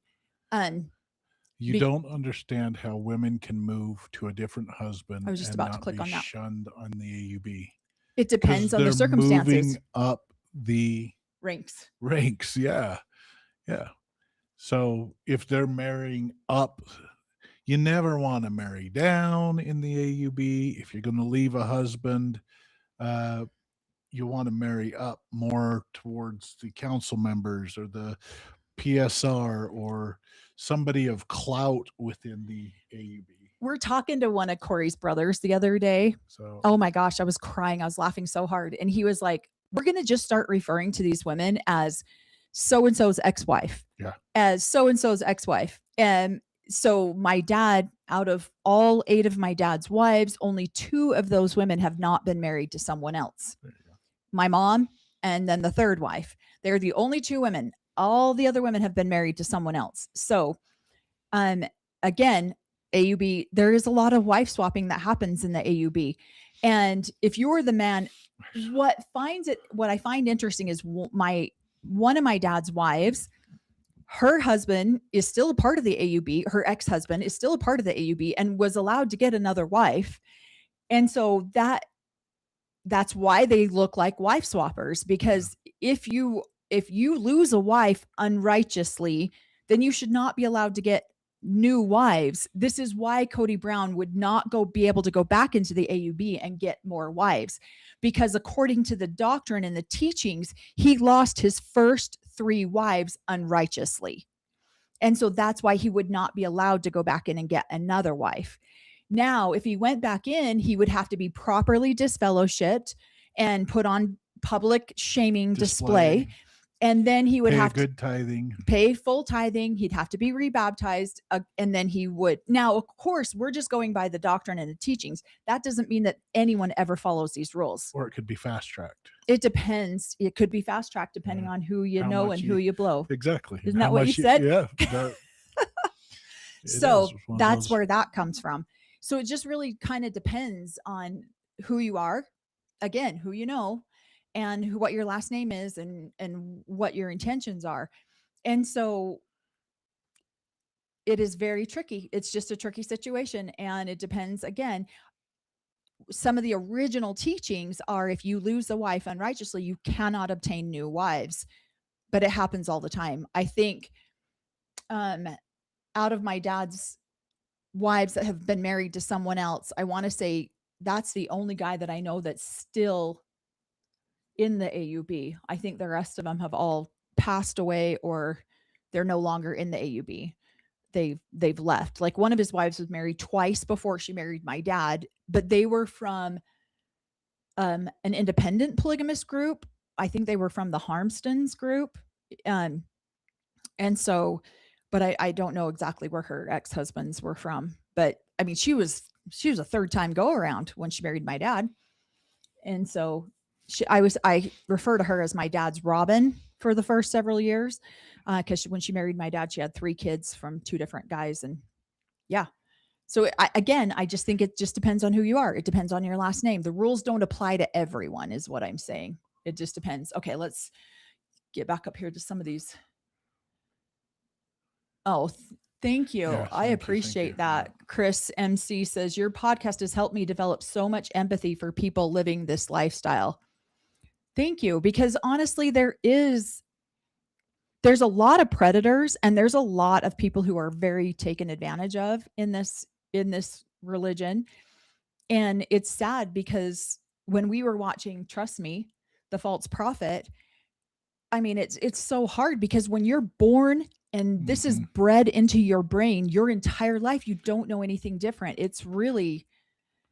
Those little girls were freaking out because they had been taught their whole lives that they needed to become mothers and build on the kingdom. And then all of a sudden the prophet quits having them get married or have children. Everything that they were trained from birth to believe that they were set up for, and now they couldn't. And so it is interesting the messed up minds of them going, okay, this guy's basically telling us we are going to become that motherhood, that wife status. Okay, hallelujah, we're going to be performing our duties so that we can build God's kingdom and make it into heaven. So yeah. Like, I wanted to get to this one. Dragons, it absolutely is. Yeah, it is. Like, so Jody said, I asked before about sexual preferences, gays or trans. I assumed shunned. Yeah, they would be very much shunned from the community. That is not acceptable in the AUB at all. Yeah. Any type of. It depends on who you are, though, too. But it is highly encouraged that just like the women are asked to marry one man and share many of the other wives with them, they have to go through this where they are, pushing down their jealousy feelings. Yeah. So within the community, if somebody is growing up that way, they are encouraged to just ignore same-sex feelings and just plan on marrying 3 wives to get into heaven, and those things will be taken care of in the end. And so many of them do. I mean, we were never trained to truly fall in love. You are just procreating and if you fell in love with a partner, you were lucky. You know what I mean? Yeah. But you were just kind of building God's kingdom, and you have to put any of those thoughts or desires were considered earthly thoughts and desires, and you're supposed to put them away anyhow. Right. You're only supposed to think about sexual stuff for procreation only. If you were lusting after this same sex or women that you weren't supposed to, even outside the group women and things like that, those were all sinful thoughts. You had to learn how to beat them. So you were struggling too, just like other people were struggling. Yeah. But the minute you went, you know what, no, I'm going to, but have a relationship, same-sex relationship, is just like when you go, hey, I'm going to have a relationship outside of the AUB's approval with you're going to get excommunicated. Yeah. So, and they did. They excommunicated many people out of the many of the communities. So, yep. Somebody asks, would Cody get to keep Robin? Again, that is a very Cody's like, why would he want to keep him? What? Keep her where? In the afterlife, when you have these different wives, if they're not getting, or if he was to come back into the AUB, would he get to keep Robin? So this is another question that's very debatable for a lot of people. It depends on who you are. It depends on how you were taught. Again, they say that the AUB has 10,000 people. There's 10,000 different interpretations of what the doctrine teaches. So the doctrine, some people believe that once you are given your priesthood or a wife, nobody can take that away from you. Yeah. Some people believe that only the prophet can take the wives away from you. They can never take your priesthood away. So it really kind of depends on who you speak to. If Robin, again, the prophet that I grew up with, that we grew up with, who was the prophet, he was Owen Allred, Reuel Allred's brother. Reuel Allred founded the AUB. Owen was the next one. His brother. He always taught over the pulpit that it was the love of the woman that sealed the marriage. If there was no love, there was no marriage. You don't even need to go get a release, nothing. There's just no marriage. And so if she still supports him and she still believes in him, then yes, then technically that relationship, according to that prophet, would be intact. Hopefully that makes sense. Now, another prophet could come in and say, you know what? I mean, Joseph Smith did it. He was, he'd send men out on missions and then he'd marry their wives while they were gone. So it really just kind of depends, so the story goes. I mean, I wasn't there. I don't know. So there are a lot of different interpretations, I guess. What were you going to say? Something? No. Did I explain that okay? Yep, you did. Yeah. It really is. So yes, Robin would be, if Cody and Robin decided to go back into the AUB, they would have to go through, and it depended on if the PSR or anybody of high ranking wanted Robin.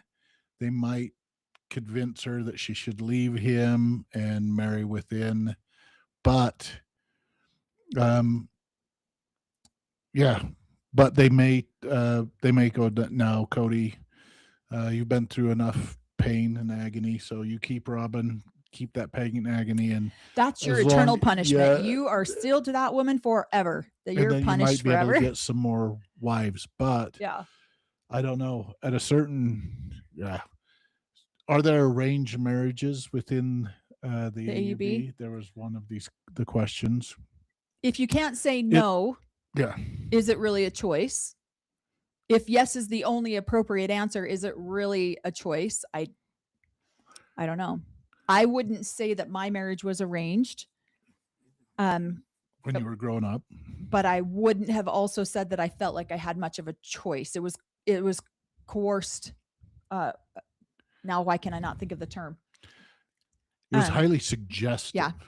Because don't you want to be married to a righteous man? Why would you want to be married to somebody who is not going to get you into the kingdom of heaven? So yes, are they arranged? They're arranged in your brain and highly suggested. And if you don't take that marriage, you're disobedient. Right. And so, yeah. Let's see. Would Cody and Robin need to get married in the AUB church if they go back to it? So they were originally married in the AUB church. And so he wouldn't have been able to marry her otherwise. They were still active members of the AUB when she was married to him. And so we've actually covered some of that before, where Christine, the law of Sarah, they believe that Christine would have had to actually take Robin's hand and put it in Cody's hand over the altar.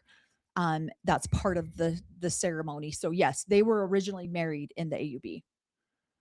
And so no, they wouldn't necessarily, because they don't have to go back in. Married. They're already they married. May have to be rebaptized, recommit themselves to the AUB, get dipped a little bit under the water, but you might have to go get rebaptized. It depends on who's in charge. Depends on who's in charge. This is a perfect way to explain it. It doesn't sound like different interpretations, but more like different whims. Yep. That's exactly what it is.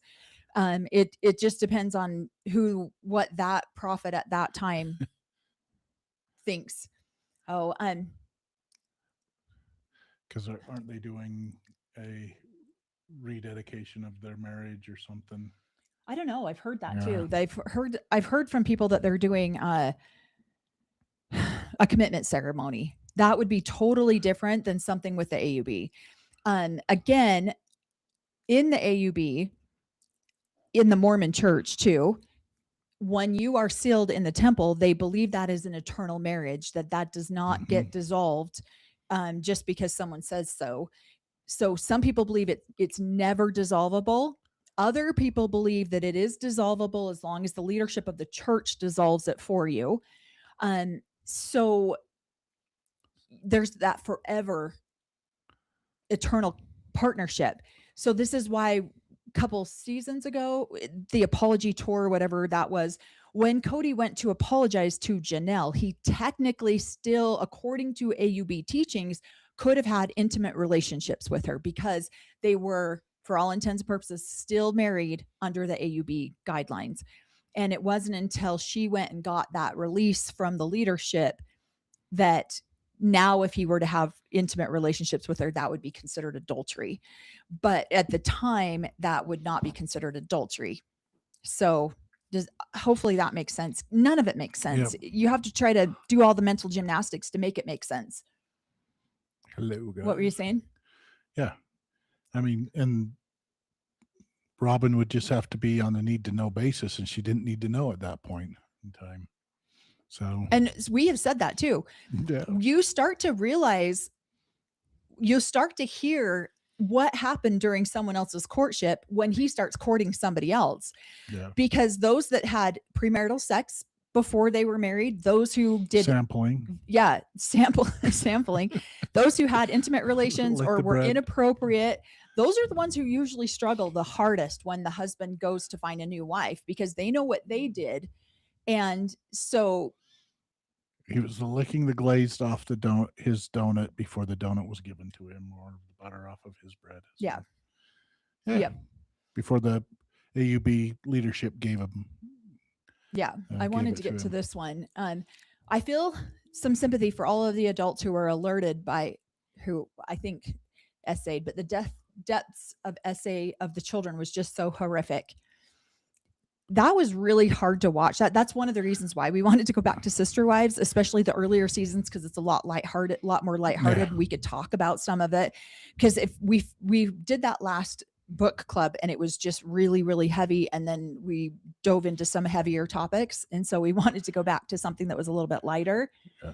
But it is but the problem is that we don't want to turn a blind eye to it either because it's real and it's happening, and it happens a lot more often than people want to admit that it happens.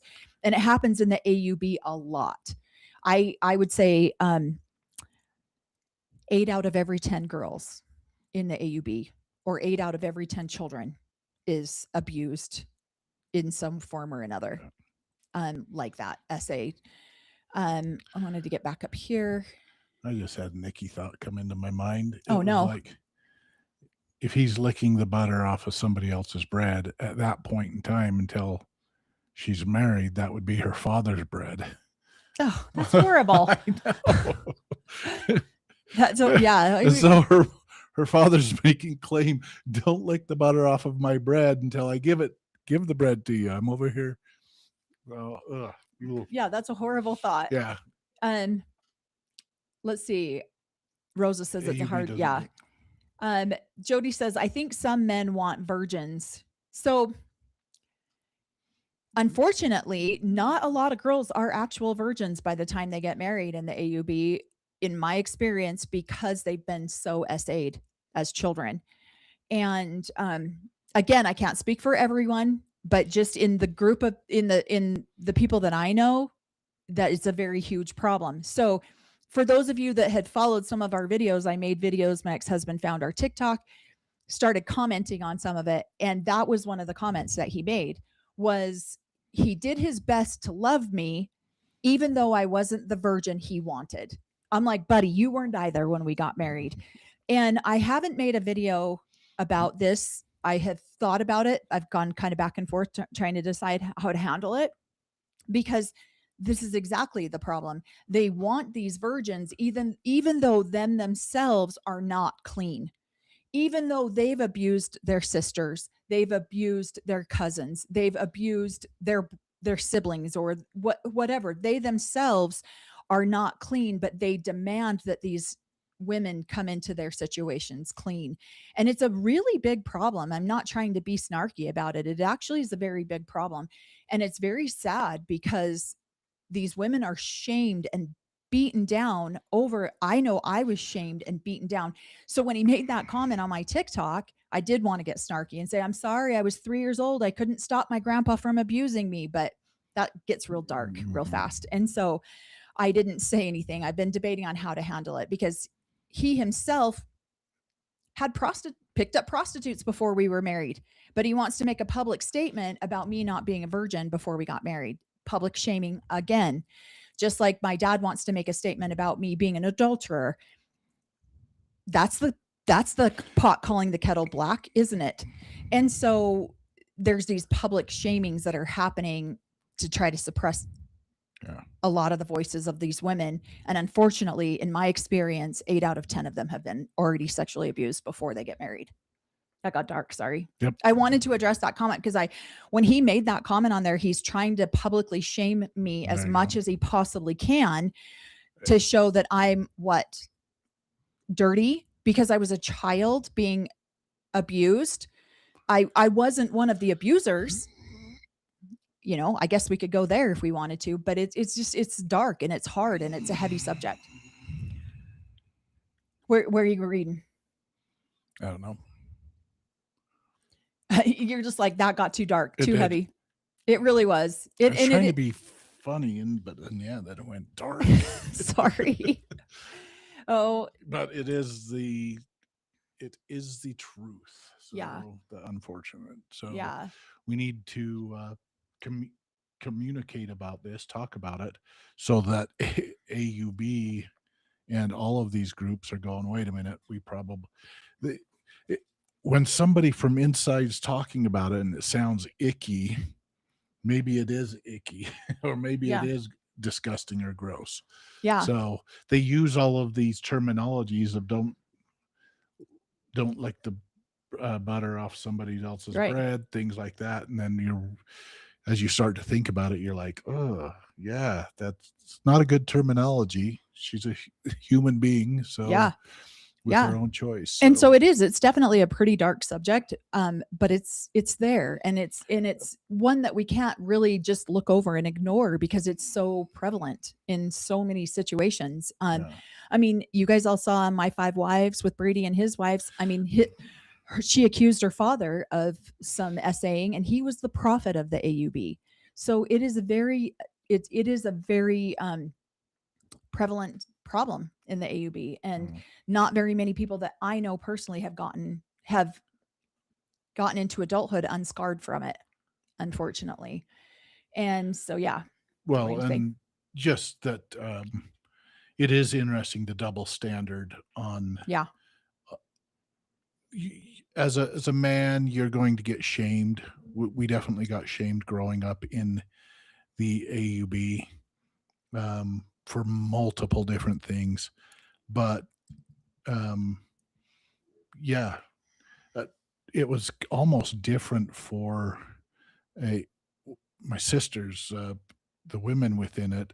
They had to, their shame was constantly heaped on. You have to do these what are they called, the virginity, or my sacred your purity speeches and all of that stuff to for them to desire to be clean and pure for their husbands, who thank goodness but some of these are old men, 19 years older than their they could have had these kids themselves. They're marrying these girls, and it's okay that they're in the knowledge on how to do all that stuff, but they expect that girl to have no knowledge. No knowledge is great, because then you don't look elsewhere. You don't. And if you mess up and you are not that virgin within marriage, you are shamed. Not only are you shamed by the community, but the minute you come in the house, almost like you have to do a shame or a purity speech, well, even within the different families. So I feel bad for Robin. I don't. I feel bad for Robin, because that is part of the entry into the family, to show that purity speech that I have been cleaned again, or watch, or shamed that you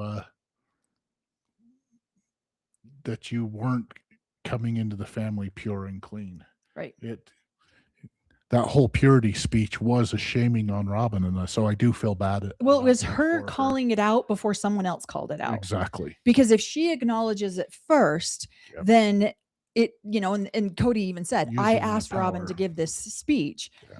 And it's like, look, I know that I wasn't clean when I got married, but I'm changing. I've done all these other things. And the way that my ex-husband said this in this comment, he is trying to look what I did for you. I tried to love you, even though you weren't the virgin that I wanted. Those are his exact words. Even though you weren't the virgin that I wanted, I did my best. Sorry, I failed you. Really? Okay. So you failed me because you couldn't love me to the extent that you wanted to, because I was not clean. I was dirty, whatever you want to call it. So that is, and I agree with this. Sex is powerful. Wars have been started over sex. This is a very medieval, I agree. Someone else said something about medieval. This is a very medieval, because not only are these women being abused, then they're being convinced that their abuse is their fault, because they've lost their purity now. And so now they need to do whatever they can to make themselves as whole as possible, again, for their husbands, not for themselves, not for their own mental stability, not for the way that they're going to mother their children or mother their daughters. It's for their husband. Get yourself as clean, as pure as you can for your husband. Set your life in repentance and set your life in order for your husband's sake. And so in this comment, when he said that, when he was just like, sorry, you were not the virgin that I wanted, and I did my best to love you. Sorry, I failed. Like he's some martyr. Like he's some oh, I'm sorry. Yeah. Typical AUB man. Yeah. Yeah. It is. That's exactly. Again, Cody Brown is not the exception to the rule. Yeah. Yeah. And he's probably the better version. Yeah. If you can even call that. So. Yeah. And I agree with Rosa on here. Wanted to get back to Rosa's comment right here.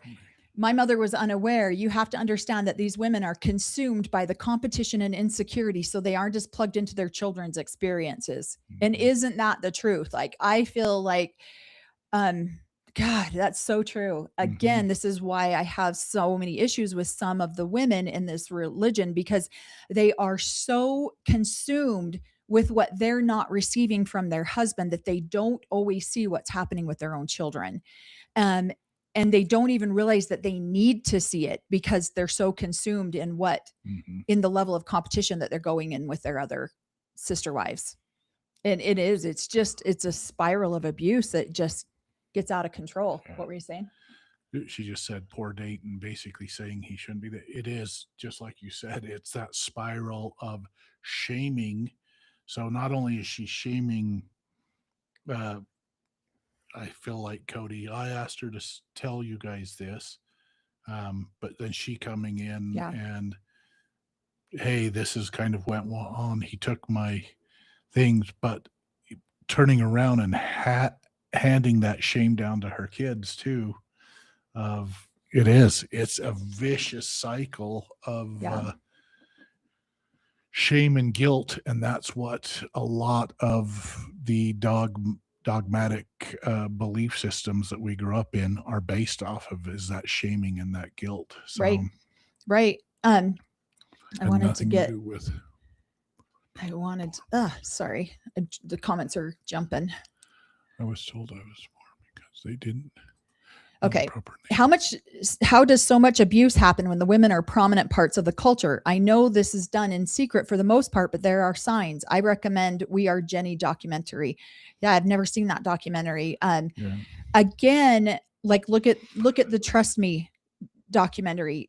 These are children. They're 10. Some of those were 10 years old, and they grow up not knowing that that's abuse. And again, we've talked about this on our channel. This is when we are all born with that little Jiminy Cricket on our shoulder. We're all born with that natural knowing that, right. Yeah, that spidey senses, if you will, that this is not right. And yet when you're raised in a cult, you're raised to you're taught, don't trust that spidey sense. That's not there for your betterment. You've got to trust us. You can only trust us. Again, strict obedience. So then you learn to turn off that spidey sense. And when something feels wrong, you're just like, nope, that's just me. I'm just broken. Yep. I'm the one that I need to go get right with God. I need to pray more. I need to go get a blessing, whatever it is, because it's literally beaten into you that you don't trust that spidey sense because you only trust the leadership. Exactly. You're trained that some of the teachings we grew up with were the prophet would never lead you astray. Yeah. The minute he chose to lead you astray, the Lord would remove him from his position. Yeah. And so anything and everything that comes out of his mouth is God's written word because God would remove him if he was going to lead you astray. Well, and Julia even says that on the false prophet. Yeah. She even says that. Well, God wouldn't. Yeah. So, yeah. And so, the prophet just said that I need to bring my 10-year-old daughter. I'm married to the prophet, and the prophet, so my husband gave me to the prophet. Thank you, husband. Thank you, the Lord, for moving me over. But he said to bring my 10-year-old daughter because she's going to be, and she's very mature for her age or whatever that is.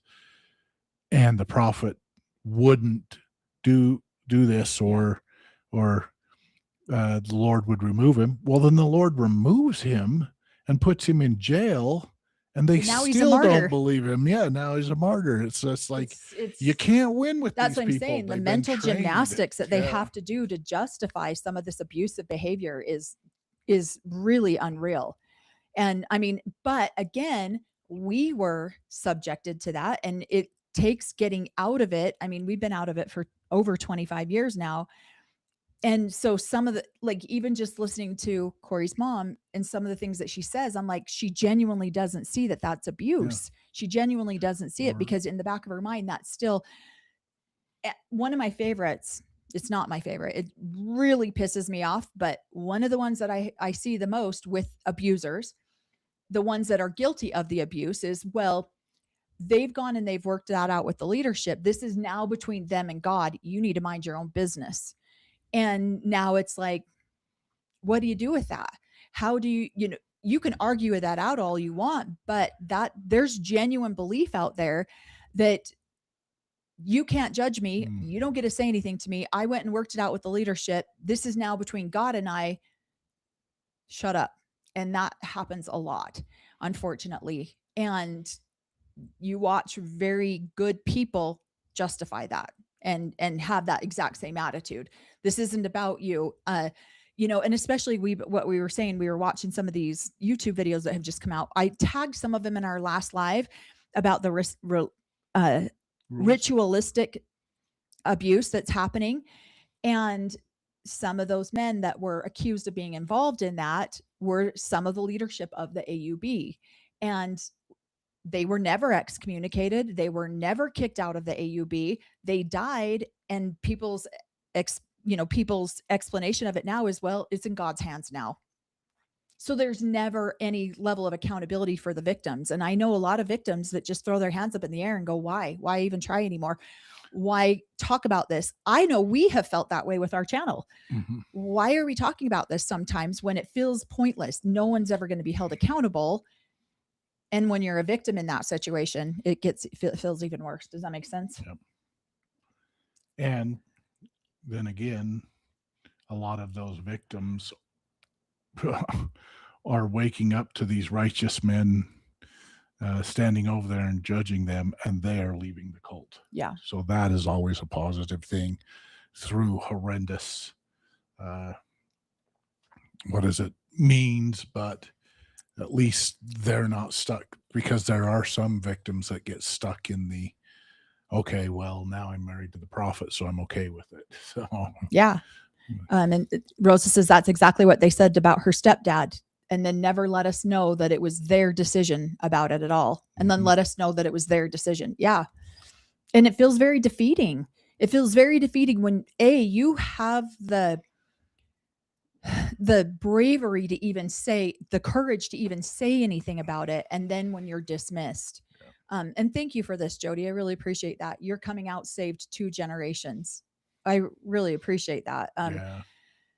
Because it does sometimes feel defeating. It really does. But not for our kids and our grandkids. Yeah. Which is awesome. Yeah. So and this is very true. This is what they say. God would remove him with death. Yep.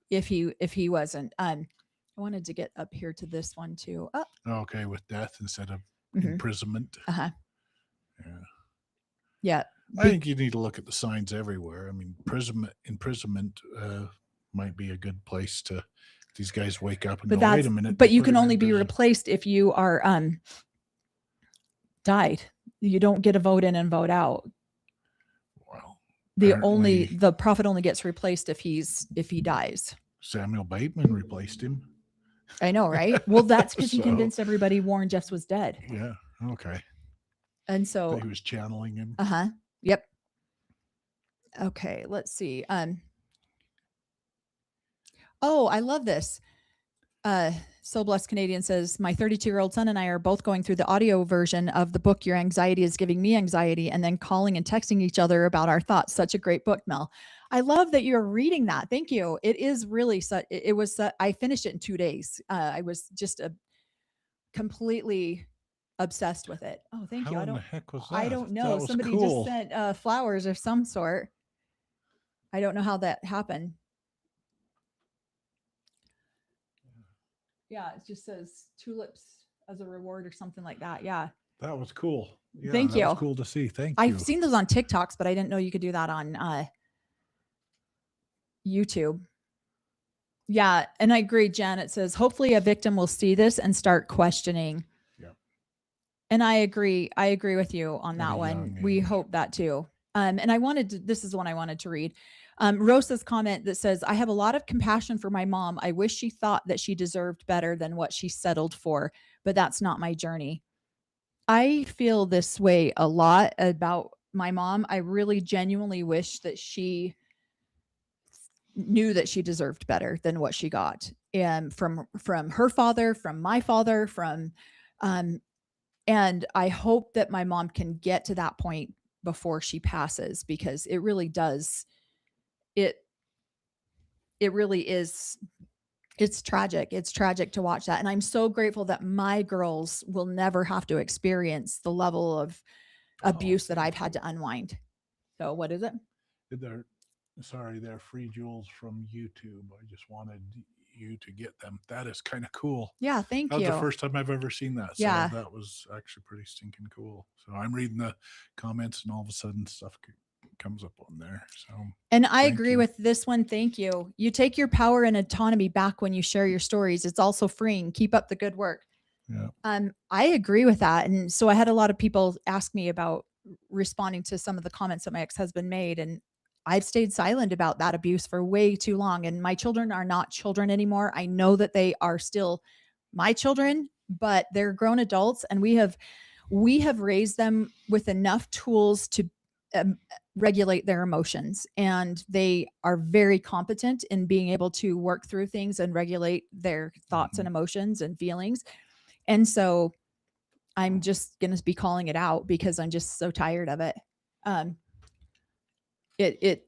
just get so tired of just the blatant abuse that just doesn't get called out. Thank you again. That was cool. Oh, did it come up again? Yeah, well, sun jewels. God. So, Laurie Oh, wait, here, let me read this one. It's really hard to know what to do to make things right. Really hard, because innocent people will also be hurt, but you can't sit there and try not to make things better. Thanks, Rosa, for saying that, because especially the last couple of weeks, we have really been getting it handed to us by a lot of former AUB members who are angry that we are speaking out. We're getting, it's been fascinating to see people's different responses, and to also know that their responses have absolutely nothing to do with me. It has everything to do with how they're responding. What I'm saying means nothing. It's their experience of what I'm saying, and it really doesn't have anything to do with me. But it's hard not to take it personally sometimes, because it feels stingy. So, and I agree very much with this statement. Thank you. When you walk away from something, it takes many steps to actually be away from it. 55 years of steps. Yeah. So, yeah. Yep. And then these are important topics. And without sister wives, I had no idea how brutal some of these cults are, especially to women. Thank you for having the courage to speak out. Yeah, thank you. It is definitely... It is definitely hard. So yeah. No. As a father that has daughters and sons, it is super. It's hard for me to want to be a part of an organization that says my sons are can have these special awards, but my daughters are, because my daughters are just as intelligent, just as bright, just as everything. And so, yeah, I have that's usually a beautiful telltale sign of a cult, when my daughters are so suppressed. Suppressed from what it's kind of cool. So if they want to get special blessings or do all that stuff, great, give them to my daughters too, and we'll be in your hangout. So yep. And I thank you for that comment too. This is why because light is shined in secret, dark places, and allows others to see that they're not alone. So yeah, thank you. And there's never bad timing. Thank you so much. Love to you all. Sorry if it was bad timing. I just got here. Never bad timing. No, we appreciate it. Cool. Oh, sometimes some of our subjects can get a little bit heavy, and so it's always great to break in with happy sunshines. Yeah. Do you feel in danger by your friends now? No, not in danger, but it's really hard to go to an event that I otherwise would have gone to. And this is what sucks, is now I'm being told, well, just stop going. Don't go to these events. And that's what sucks, is because why can I not be a part of a baby shower? Why can I not be a part of a wedding shower? Why can I not go celebrate these people? Because I have a challenge to speak out now. And so when I go to these events and it's a massive, all of a sudden everyone's talking about it and they don't try to hide it. It's like, oh my God, the minute I walk through the door, people that I never expected to treat me that way are just like, blah, blah, blah, blah, blah, blah, and the gossip is just, and they don't care. They don't even try to hide it at all. And one of those last events that I went to, someone came up to me to talk to me about it. And one of her friends had to come and save her from me. And so it was hard. It sucks, because these are people that I love. These are people that I grew up with. And to experience that kind of shunning from them has been very difficult. And it also makes me like, I go through all of a rainbow of emotions, from F you to sorry, that sucks for you to be that angry about something, to I hope you heal. And I go through all of those emotions. And then by the time I walk away, I'm at, I hope you heal, so that I can find peace on my way out the door. Yeah. Hopefully that makes sense. Most of my friends, that's the interesting part. Most of my friends were kicked out or have left. A lot of people that I grew up with.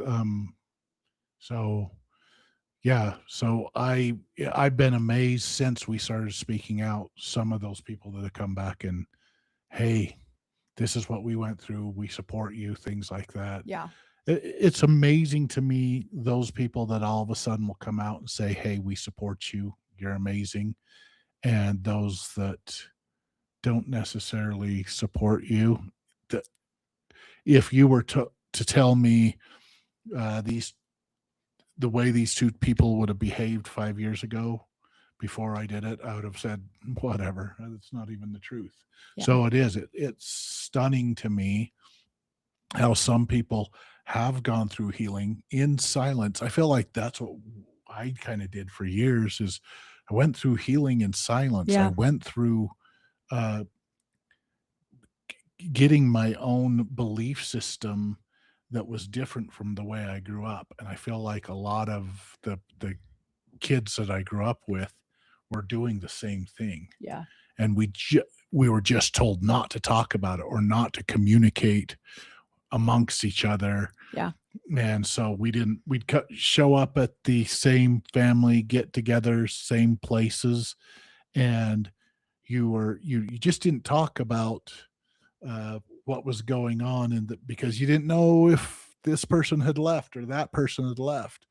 And now, as we started to talk, people are like, holy God, yeah, we left 10 years ago. We left 15 years ago. We left all of these aha moments that if I'd shown up to a get together and saw them there, I probably wouldn't have talked to them. Because I didn't know if they were still part of the AUB or not. Right. So, and now people are coming up to us and saying, exactly. Mine was a little bit more public. They announced it over the of his sins over the pulpit and kicked me out and gave me excommunication papers. So people knew that I was out of the AUB, but a lot of other people just quietly stepped out and away from the AUB. And still show up at get-togethers, things like that, but aren't showing up to church, aren't showing up to all the other places. I'm sure the AUB leadership knows that, because they're not getting the tithing there, but they're still going to claim the 10,000. So yeah, and thank you for this. It's different because Mel speaks out about SA, and no one wants to address that. And then I want to just saying men versus women responses.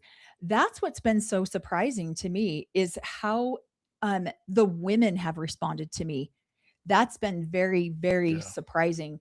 Especially at this shower that I just went to, women that have not been in the AUB for decades. And the way that they treated me at this shower was unbelievable. I was stunned, and I'm sad for them. And again, I have to go back to, I hope that they heal. I want to come back to this comment that Rosa says, a lot of former members have not processed their own trauma themselves. You have to do that before you can see that everyone else's experiences are different, and that doesn't invalidate anything. Second part of it, that didn't happen to me does not equal that didn't happen or couldn't have happened to you. Mm-hmm. Thank you so much for verbal. I feel like Rosa and I share the same brain. She's just not live, so she's able to put all the words that are going on in my brain out on, and I appreciate it so much. Thank you for saying that, because I even feel that way with some of my sisters. And I just want to, some of my sisters have been brutal to me lately. I have been stunned at how brutal they've been. And it's like, they've never even been a part of the AUB, and you're welcome. The reason that you weren't forced into these types of marriages is because I was able to get out of it, and I, to some degree, saved your experience and not having to go into it. And yet they're going to my dad and telling my dad, stop talking about this because you're just giving Melanie content for her channel. Don't do this because you're just giving Melanie content. And they're not even watching our stuff, and yet they're defending. And again, I'm not saying, I would much prefer my dad not go on social media on a public platform and call me a multi-covenant breaking adulteress. I would much prefer my father not say those words about me. But the fact that I'm going to talk about it doesn't make me wrong and make him the victim. And that's what I feel like some of my sisters are doing, because they have not healed, and they're still in a very, very broken place where women need to coddle the men's feelings, and they need to make sure that the men are okay. And so then they're going to my dad saying, oh, you poor thing, Melanie's talking about you online. And they're not giving credit to, like, I just reacted to something he did. And yet I'm somehow the bad guy for doing that. I just ranted on that so bad. Sorry. Okay. So analogy. Okay. That's because your sisters have never been through the covenants that you have been through. I know. And so you're trying to explain something to that them they literally that do not they understand. have no clue. And Yeah. you're saying, well, this is what could happen. Well, Father would never do that. And so you've got to just kind of explain it in their terms. And basically, what he was saying was that he was going to change the locks on the kingdom of God or on the kingdom of heaven because you were not as worthy as your mother to be a part of the fourplex down there. And so, because you're saying blood atonement, they're gasping and do I believe your father was very intentional in what he said. And if some nutcase within his group did stuff, he'd be just like, that's not what I called but for. He literally called for blood atonement. That's not what I called for. That's just a fluke of the thing. Well, unfortunately, many a prophet has gone to prison because his tongue wags and his followers go and fulfill his duties. But you just got to put for some of your siblings, you got to put it into modern day It's true. things that all he was trying to do is change the locks to heaven on you. Yeah. So, there's no sorry that you had that experience. I can't believe Dad did that. I can't believe you're talking about it on your channel. Yeah. Excuse me, So yeah, we're going to keep talking about it because I don't know, these men, I'm sick and tired of it. Well, it's because none of those siblings ever were. Do you feel like they were ever taught the dogmas that we were? No, not even remotely close. Yeah. Not even remote. They were raised by completely different parents than we were raised by. Completely different parents. They were not shamed for the level of sexuality that they lived as teenagers. They were not shamed for. I mean, I had one boyfriend before I got married, and the amount of shame and guilt that has been dumped on my head for having that boyfriend is astronomical. I've had to do so much healing over that. And yet I've had sisters who are up to 20, 30, 40, 50 boyfriends and not anything, no shame, no guilt, no anything. And that is because genuinely, I feel like because we were able to break free from this. And so they were not raised the same way that we were. Yeah. Absolutely not raised. Oh. Not that they didn't have some of the dogmas that we grew up with. I will give them that. But yeah, they were definitely raised by different parents for sure. Yeah. Why do you think Sorry, what do you say? Why do you think there's so much essay in the AUB? Dogma. Example, lead by example. If a group of leaders that you would consider godly men were doing that their daughters came forward and accused them of that, you might be going, well, either they're lying or maybe I can do that with my daughters or something along those things. Yeah. There's teachings within because there are a bunch of perverted old men who don't get enough sex. Exactly. There's Bible things where Lot was taken up into the escaped Sodom and Gomorrah, and his wife turns into salt, and he goes into the cave, and his daughters get him drunk, and they latch on to, and procreate with them. They latch on to scriptures like that, going, we're going to have to do that someday.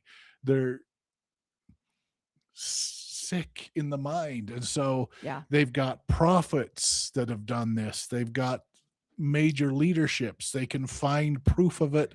They're looking for that proof to enable their behavior. Yeah. Unfortunately. And so. Yep. Yeah. And so honestly, just calling it out. And again, we try to talk mostly about our own experiences here. So it is just because you had a different experience than I did as a sibling doesn't mean that mine's not valid. Callie 239 says, you don't really need gossipers and character assassins in your life. Take them with a grain of salt, mourn the relationship you need to, and let them go. And then also Callie says, keep your circle tight and trusting. So this has been part of the healing process that we've been going through lately. And I've literally written some goodbye letters, and just because I don't need those relationships in my life anymore, but there has been a mourning process. Absolutely. Because some of these relationships I've held very, very dear. From the minute that child was born, I've held very, very dear and very close to my heart. And there's been a deep, deep sadness for me to lose some of these relationships. And then also know that I am making my circle a lot tighter, especially since starting this channel. And it's been really hard. So I've written a few of those letters, and then it's like, no, let's talk about it. I'm good. I don't need to talk about it anymore. I don't need to hash things out anymore. I know where you stand. You know where I stand. Let's just let it lay there. And I've been fine with it. I've been 100% okay with it. But I have also done some mourning and some grieving over it for sure. But now I'm in a different place now. Hopefully that makes sense. Yeah. What are you smirking at? I just removed my phone number from the phone tree. Phone tree. Yeah, the gossip line. So yeah, I don't. Do you know so and so? I don't, and I don't want to know. Thank you. So yeah. Yep. Yeah. And Corey's little sister says it is lack of education, and it genuinely is. It is lack of, I think it's just sad when we, when someone is brave enough or courageous enough to actually talk about something, and then we make that person wrong instead of the actions of the other people. I think that's sad. And again, I have to walk away from those relationships and saying, I hope you heal. That's the best I can do, is I hope you heal, and I hope that you find some peace and happiness. So unfortunately, within the AUB group, or within these groups, I feel like that you almost have to have the witnesses of Joseph Smith. So you have to have 3 witnesses that this behavior happened, and then 8 witnesses that that guy might not be a good guy before something's actually done within the community. Yeah. So. Thanks for this, Rosa. She says, I mentioned to a close friend that people in my family hate me. She replied that she feels like they don't hate me. They are afraid of me and the Pandora's box I opened. Yep. That helped a lot. Yeah. I feel like that's where a lot of my family is coming from right now too, is that it is, I had one sister tell me, I just don't think that you need to publicly put all of our stuff out there. And a lot of it too is, most of you have seen my sister's channel, and the way that we address things is very different. I've gone through, she is currently in the middle of a lot of trauma, and I have gone through a lot of that, and I'm on the opposite. I'm completely on the other side of it in a lot of respects. So we handle things very differently. And so I think a lot of people have seen some of her stuff and have not watched any of my stuff because they just go, it's the same. And it's not. It's very different. And I want to respect my sister where she's at in her healing cycle, because that's where she's at with it. And my sister and I have gotten very close. I feel like over the last 6 months, I have a deep appreciation for her, but she's definitely in the throes of her healing cycle, for sure. A healing cycle. We go through multiple healing cycles in our lifetime, and she's in the throes of one right now. So they're completely different. And so, but I have a lot of people who just say, we don't want our shit out there publicly, and you're putting it out there. And I'm like, okay, well, you know what? Your father is now a public figure. He's the one who put it out there. He's the one who said, you know what? I am the one man on this planet for 8 billion people that talks to God. Here I am, pick me. And I didn't do that. He did. God picked him. God picked him. Yeah. So, and you're just pointing out God's. Yeah. And so I know that it's scary for a lot of people to see our stuff. And, I'm not here to just call out my dad's bad behavior. I don't want to do that. That was never my intention. I really genuinely thought that our our discussions of the AUB would go completely different than they have. But here we are. So, yeah, I thought it was just going to be a bit of a mockery. I know about some of their doctrine, and that he was, absolutely changing it. And I was more appreciative of his point of view on that. He would even sit down and maybe mock once or twice of the old prophet in the room, in the bedroom, making sure you're doing it right. Yeah. Get your hips up a little higher, son. Callie says, part of my trauma response is downplaying, or more like finding a silver lining. Things like, well, it could have been worse, or at least it wasn't. Do you ever find yourselves doing the same thing? That's what I find funny, is the criticism that we have had over our channel. It comes from both directions. We get it from people who are like, you guys are not being honest. It was a million times worse than what you guys say, because we do try to give people grace and charity. My older siblings. Yeah. Or siblings around my age. Wait a minute. When are you guys going to get when real are you going to honest? tell you haven't told this, or you haven't told that? And then, other ones that are like, well, I don't ever remember that. Yeah, because you had different parents. Yeah. Yeah. And so I have to come back with, are you kidding me? If we genuinely said some of the things, our channel would absolutely be banned, because it's too dark. People don't want to hear that. Like we did that book club, and we're still recovering from it. And some of the stuff was so dark and so heavy. That's really what impacted a lot of my family members, was because it hit too close to home for them. And they haven't healed through some of their trauma enough to be able to hear some of that and not project onto other people. And so, I'm like, oh, sweetheart, are you kidding me? If we genuinely said what to the full extent of what happened, we wouldn't even have a channel anymore. It would get banned. Mm-hmm. So we get the complaints from both sides, and you know what? It's fine. Like, have your opinions, have your discussions. I'm sorry if you want to treat me like shit at a baby shower. I hope you heal. I genuinely do. That's the only place I can come to. I would love to hear some of your other siblings' opinions on the matter. Yeah. So have them come on and justify.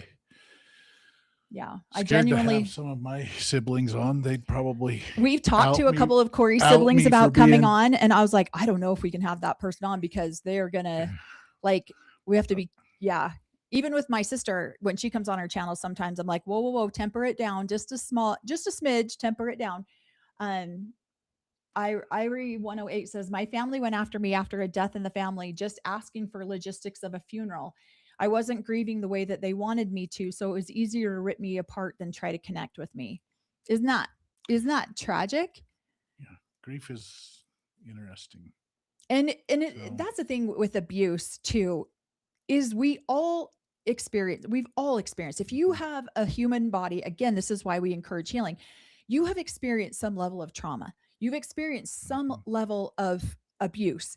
And I forgot where I was going with that. I'm sorry. I read a comment, and I agree with you. Trauma comparing is not a good idea.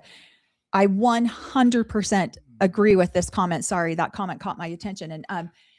And I think that that is so true, because then people are like, well, it wasn't that bad. That was something that I heard my entire life. Well, I was raised way worse than what I've been raising you. You should be grateful. But that doesn't divert the trauma that I experienced growing up. And so, anyways, sorry. No, mine was just, grief is completely different for each and every one of us. And so for somebody to sit there, especially, I watched my father's funeral, and people wanted to control what the funeral looked like, how it went through the process, and if how he was dressed properly, if he was not dressed properly. There's rules and regulations on how everything goes about. And so when somebody else is grieving in a different way and wants to love their father because of another impact that they had in life, it's interesting to see some people going, well, wait a minute, you can't be giving your old man that. Yes, you can. He can love on. And they wanted, some of the people wanted my father dressed in his temple clothes in a perfect way, and my other brother put some fishing flies, and I think I've told that story before, that were touching to him so my dad could fish in heaven. And people were very upset about the way my brother grieved, and the rest of us were like, that was touching, that was amazing, why couldn't we give our father something that we were connected with him? Why did this this brother of mine feel like he could do that? And we were shamed by the people around us. So yes, when you're asking, are things we hold back? By the way I was raised, I'm like, no, I've got to be respectful, I've got to do this, I've got to do that. When my other brother will walk up and say, hey dad, I'll remember you. Why is it that I still in my mind? So I'm constantly battling. Why can't I just have that connection, that genuine connection? That so I'm constantly trying to heal myself, so that I can go up and genuinely grieve or genuinely do something without following rules and protocols that I grew up with. So. Well, you guys are just seeing it real time. We are definitely working through some of this, and we're not allowed, we're just talking about it openly on our channel real time. And there's a lot of relationships we're letting go of right now. And we're okay with that. Like there is a grieving process for sure, but we're also just letting them go because we're both tired of being locked into an expectation of something just because someone else believes differently than what we believe. So you guys are just seeing it unfold real time. So we appreciate you guys coming along with us for some of this healing journey, because it's been a little sticky at times.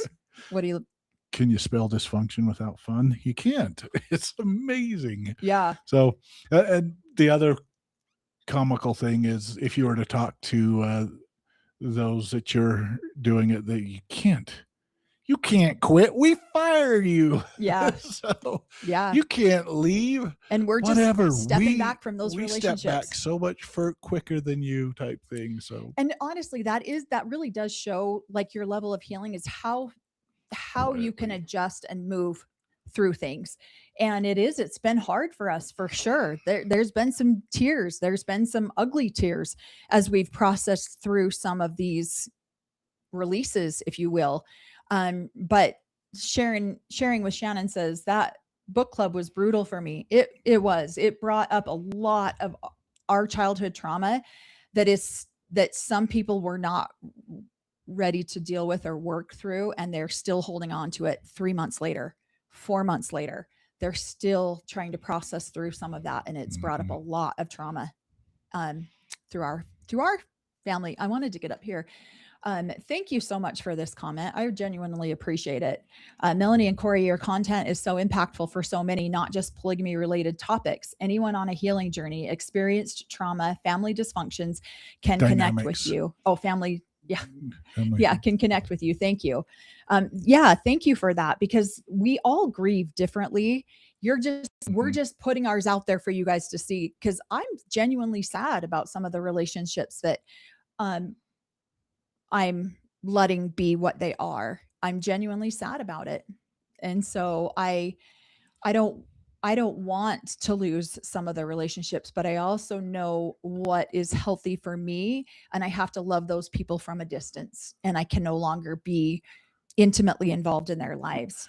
So, and that's not always an easy process. So we're going to talk for just a couple more minutes. If you can believe it, we've been going for 3 hours. How in the hell has it been 3 hours? What are you reading? That one right there. So. Oh, okay. We're going to put this one up here. I wanted to tell my favorite joke my dad would tell at his funeral, but didn't, because the general authority was at his funeral. I still regret it nearly 20 years later. Exactly. Yeah. It is, because you're having a grieving moment. You're having a connection. You're having a goodbye with somebody.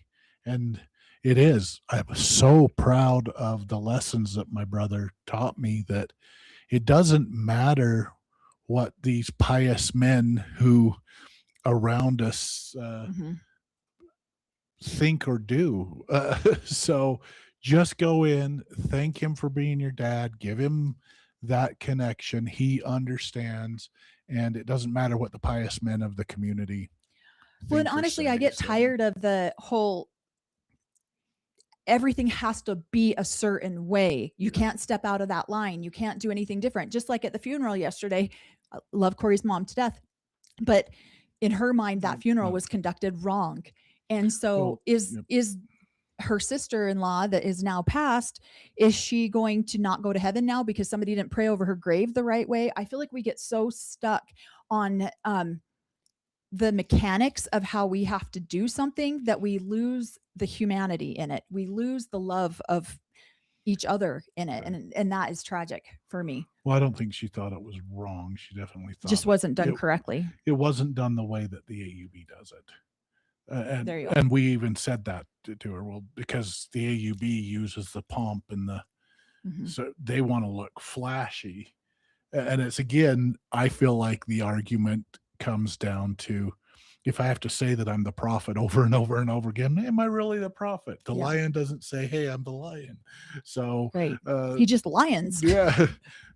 These guys are saying, we have the priesthood. See, we know all the shiny blah, blah, blah, blah. We own it. We have the priesthood, the proper priesthood, because those guys aren't doing it right. And those guys are just moving along doing, hey, we're doing it the way we were told to do it. Yeah. So. I want to get to these super chats, but I want to answer this one before I lose this train of thought. You kind of get to a point where you've processed enough that you are secure in your own integrity and can rest in your own value rather than in other people's opinions. It does take work. Thank you for pointing that out. It does take work. And where Corey and I are dealing with it at a different level, because we are both the oldest children. And so there's a different level of responsibility where we have been parentified to some degree, especially me being a daughter. Yep. And so there's so many different layers of complexity to that. And so my heart feels shattered even more, because it's not just like I feel like I'm losing a sibling. It feels like I'm to some degree losing a child that I've loved or that I've nurtured or that I've taken care of their whole lives, you know? And so there's a different level of ache and pain towards that. And you guys are just going to get to see it in real time. So thank you for being patient with me while I figure my way through it, because it sucks. Okay. Thank you so much, Jody, for that super chat. She says, your speaking out brings awareness, teaching and healing, helping give the abused a path or a voice. Thank you. Yep. But also promoting holding out hope and other organizations. I don't think you really know your value and hope you bring to some people. Thank you. I know I'm like, I don't want to get emotional, but thank you. I genuinely appreciate that, because being browbeaten regularly and losing some of the closest, deepest relationships has really taken a toll on, I would say, both of our self-esteem to some degree. Yes. On some of it, also turning around and seeing the connection that I'm having with younger generation, my nieces and nephews, and thank yous from them. It is one of those things where it's waking me up. It's opening my eyes really to, oh, dang, this part of my family is still really wrapped in it. This part of your family is still really wrapped in it. The whole reason that we were talking about it is because we wanted the younger generation, my nieces and nephews who thought were being told that I wasn't the best of guys. All of a sudden they're going, he is pretty cool. We love our cousins. We love this. And so it's worth it to me. It is. It's one of those things where I keep waking up going, nope, I'm reaching the right people. And eventually maybe the older generation might go, again, older generation, I don't want you to say I'm right, but I'm not wrong on everything. You can't say I'm wrong. Right. So I just tell it with a little bit more flair and a twist. So. Okay. So Blessed Canadian, thank you so much for that super chat. Says, I'm so glad that you two found each other, support each other, and share your experiences along with the triggers and continued healing journey. Two brave warriors breaking generational traumas. I can't even say it. Thank you. Yep. Thank you. And we honestly, I feel like when I get really dark, what helps to pull me out of some of that and raise my vibration is gratitude. And just being so grateful for, I saw that chapstick comment, and being so grateful for what we have, because there's been a moment last week where I feel like I was going to collapse from emotional stress. And I barked at Corey a few times, and I was like, yeah. And see, he doesn't even remember. That's how sweet he is and forgives me for some of my stuff. And I did apologize later that I didn't realize like how certain emotional things were taking a toll on me. And then I was short and barked at you. And remember, and we were driving home, and I'm like, hey, I want to talk to you about this because I'm frustrated and I'm short with you now because of this situation. And I know it's not your fault, but I want it. And so I feel like we are very good at talking about that, but not sometimes after we haven't barked at each other a time or two, or gotten short with each other a time or two. Yep. So we are very fortunate to have each other, I think, for sure. Yep.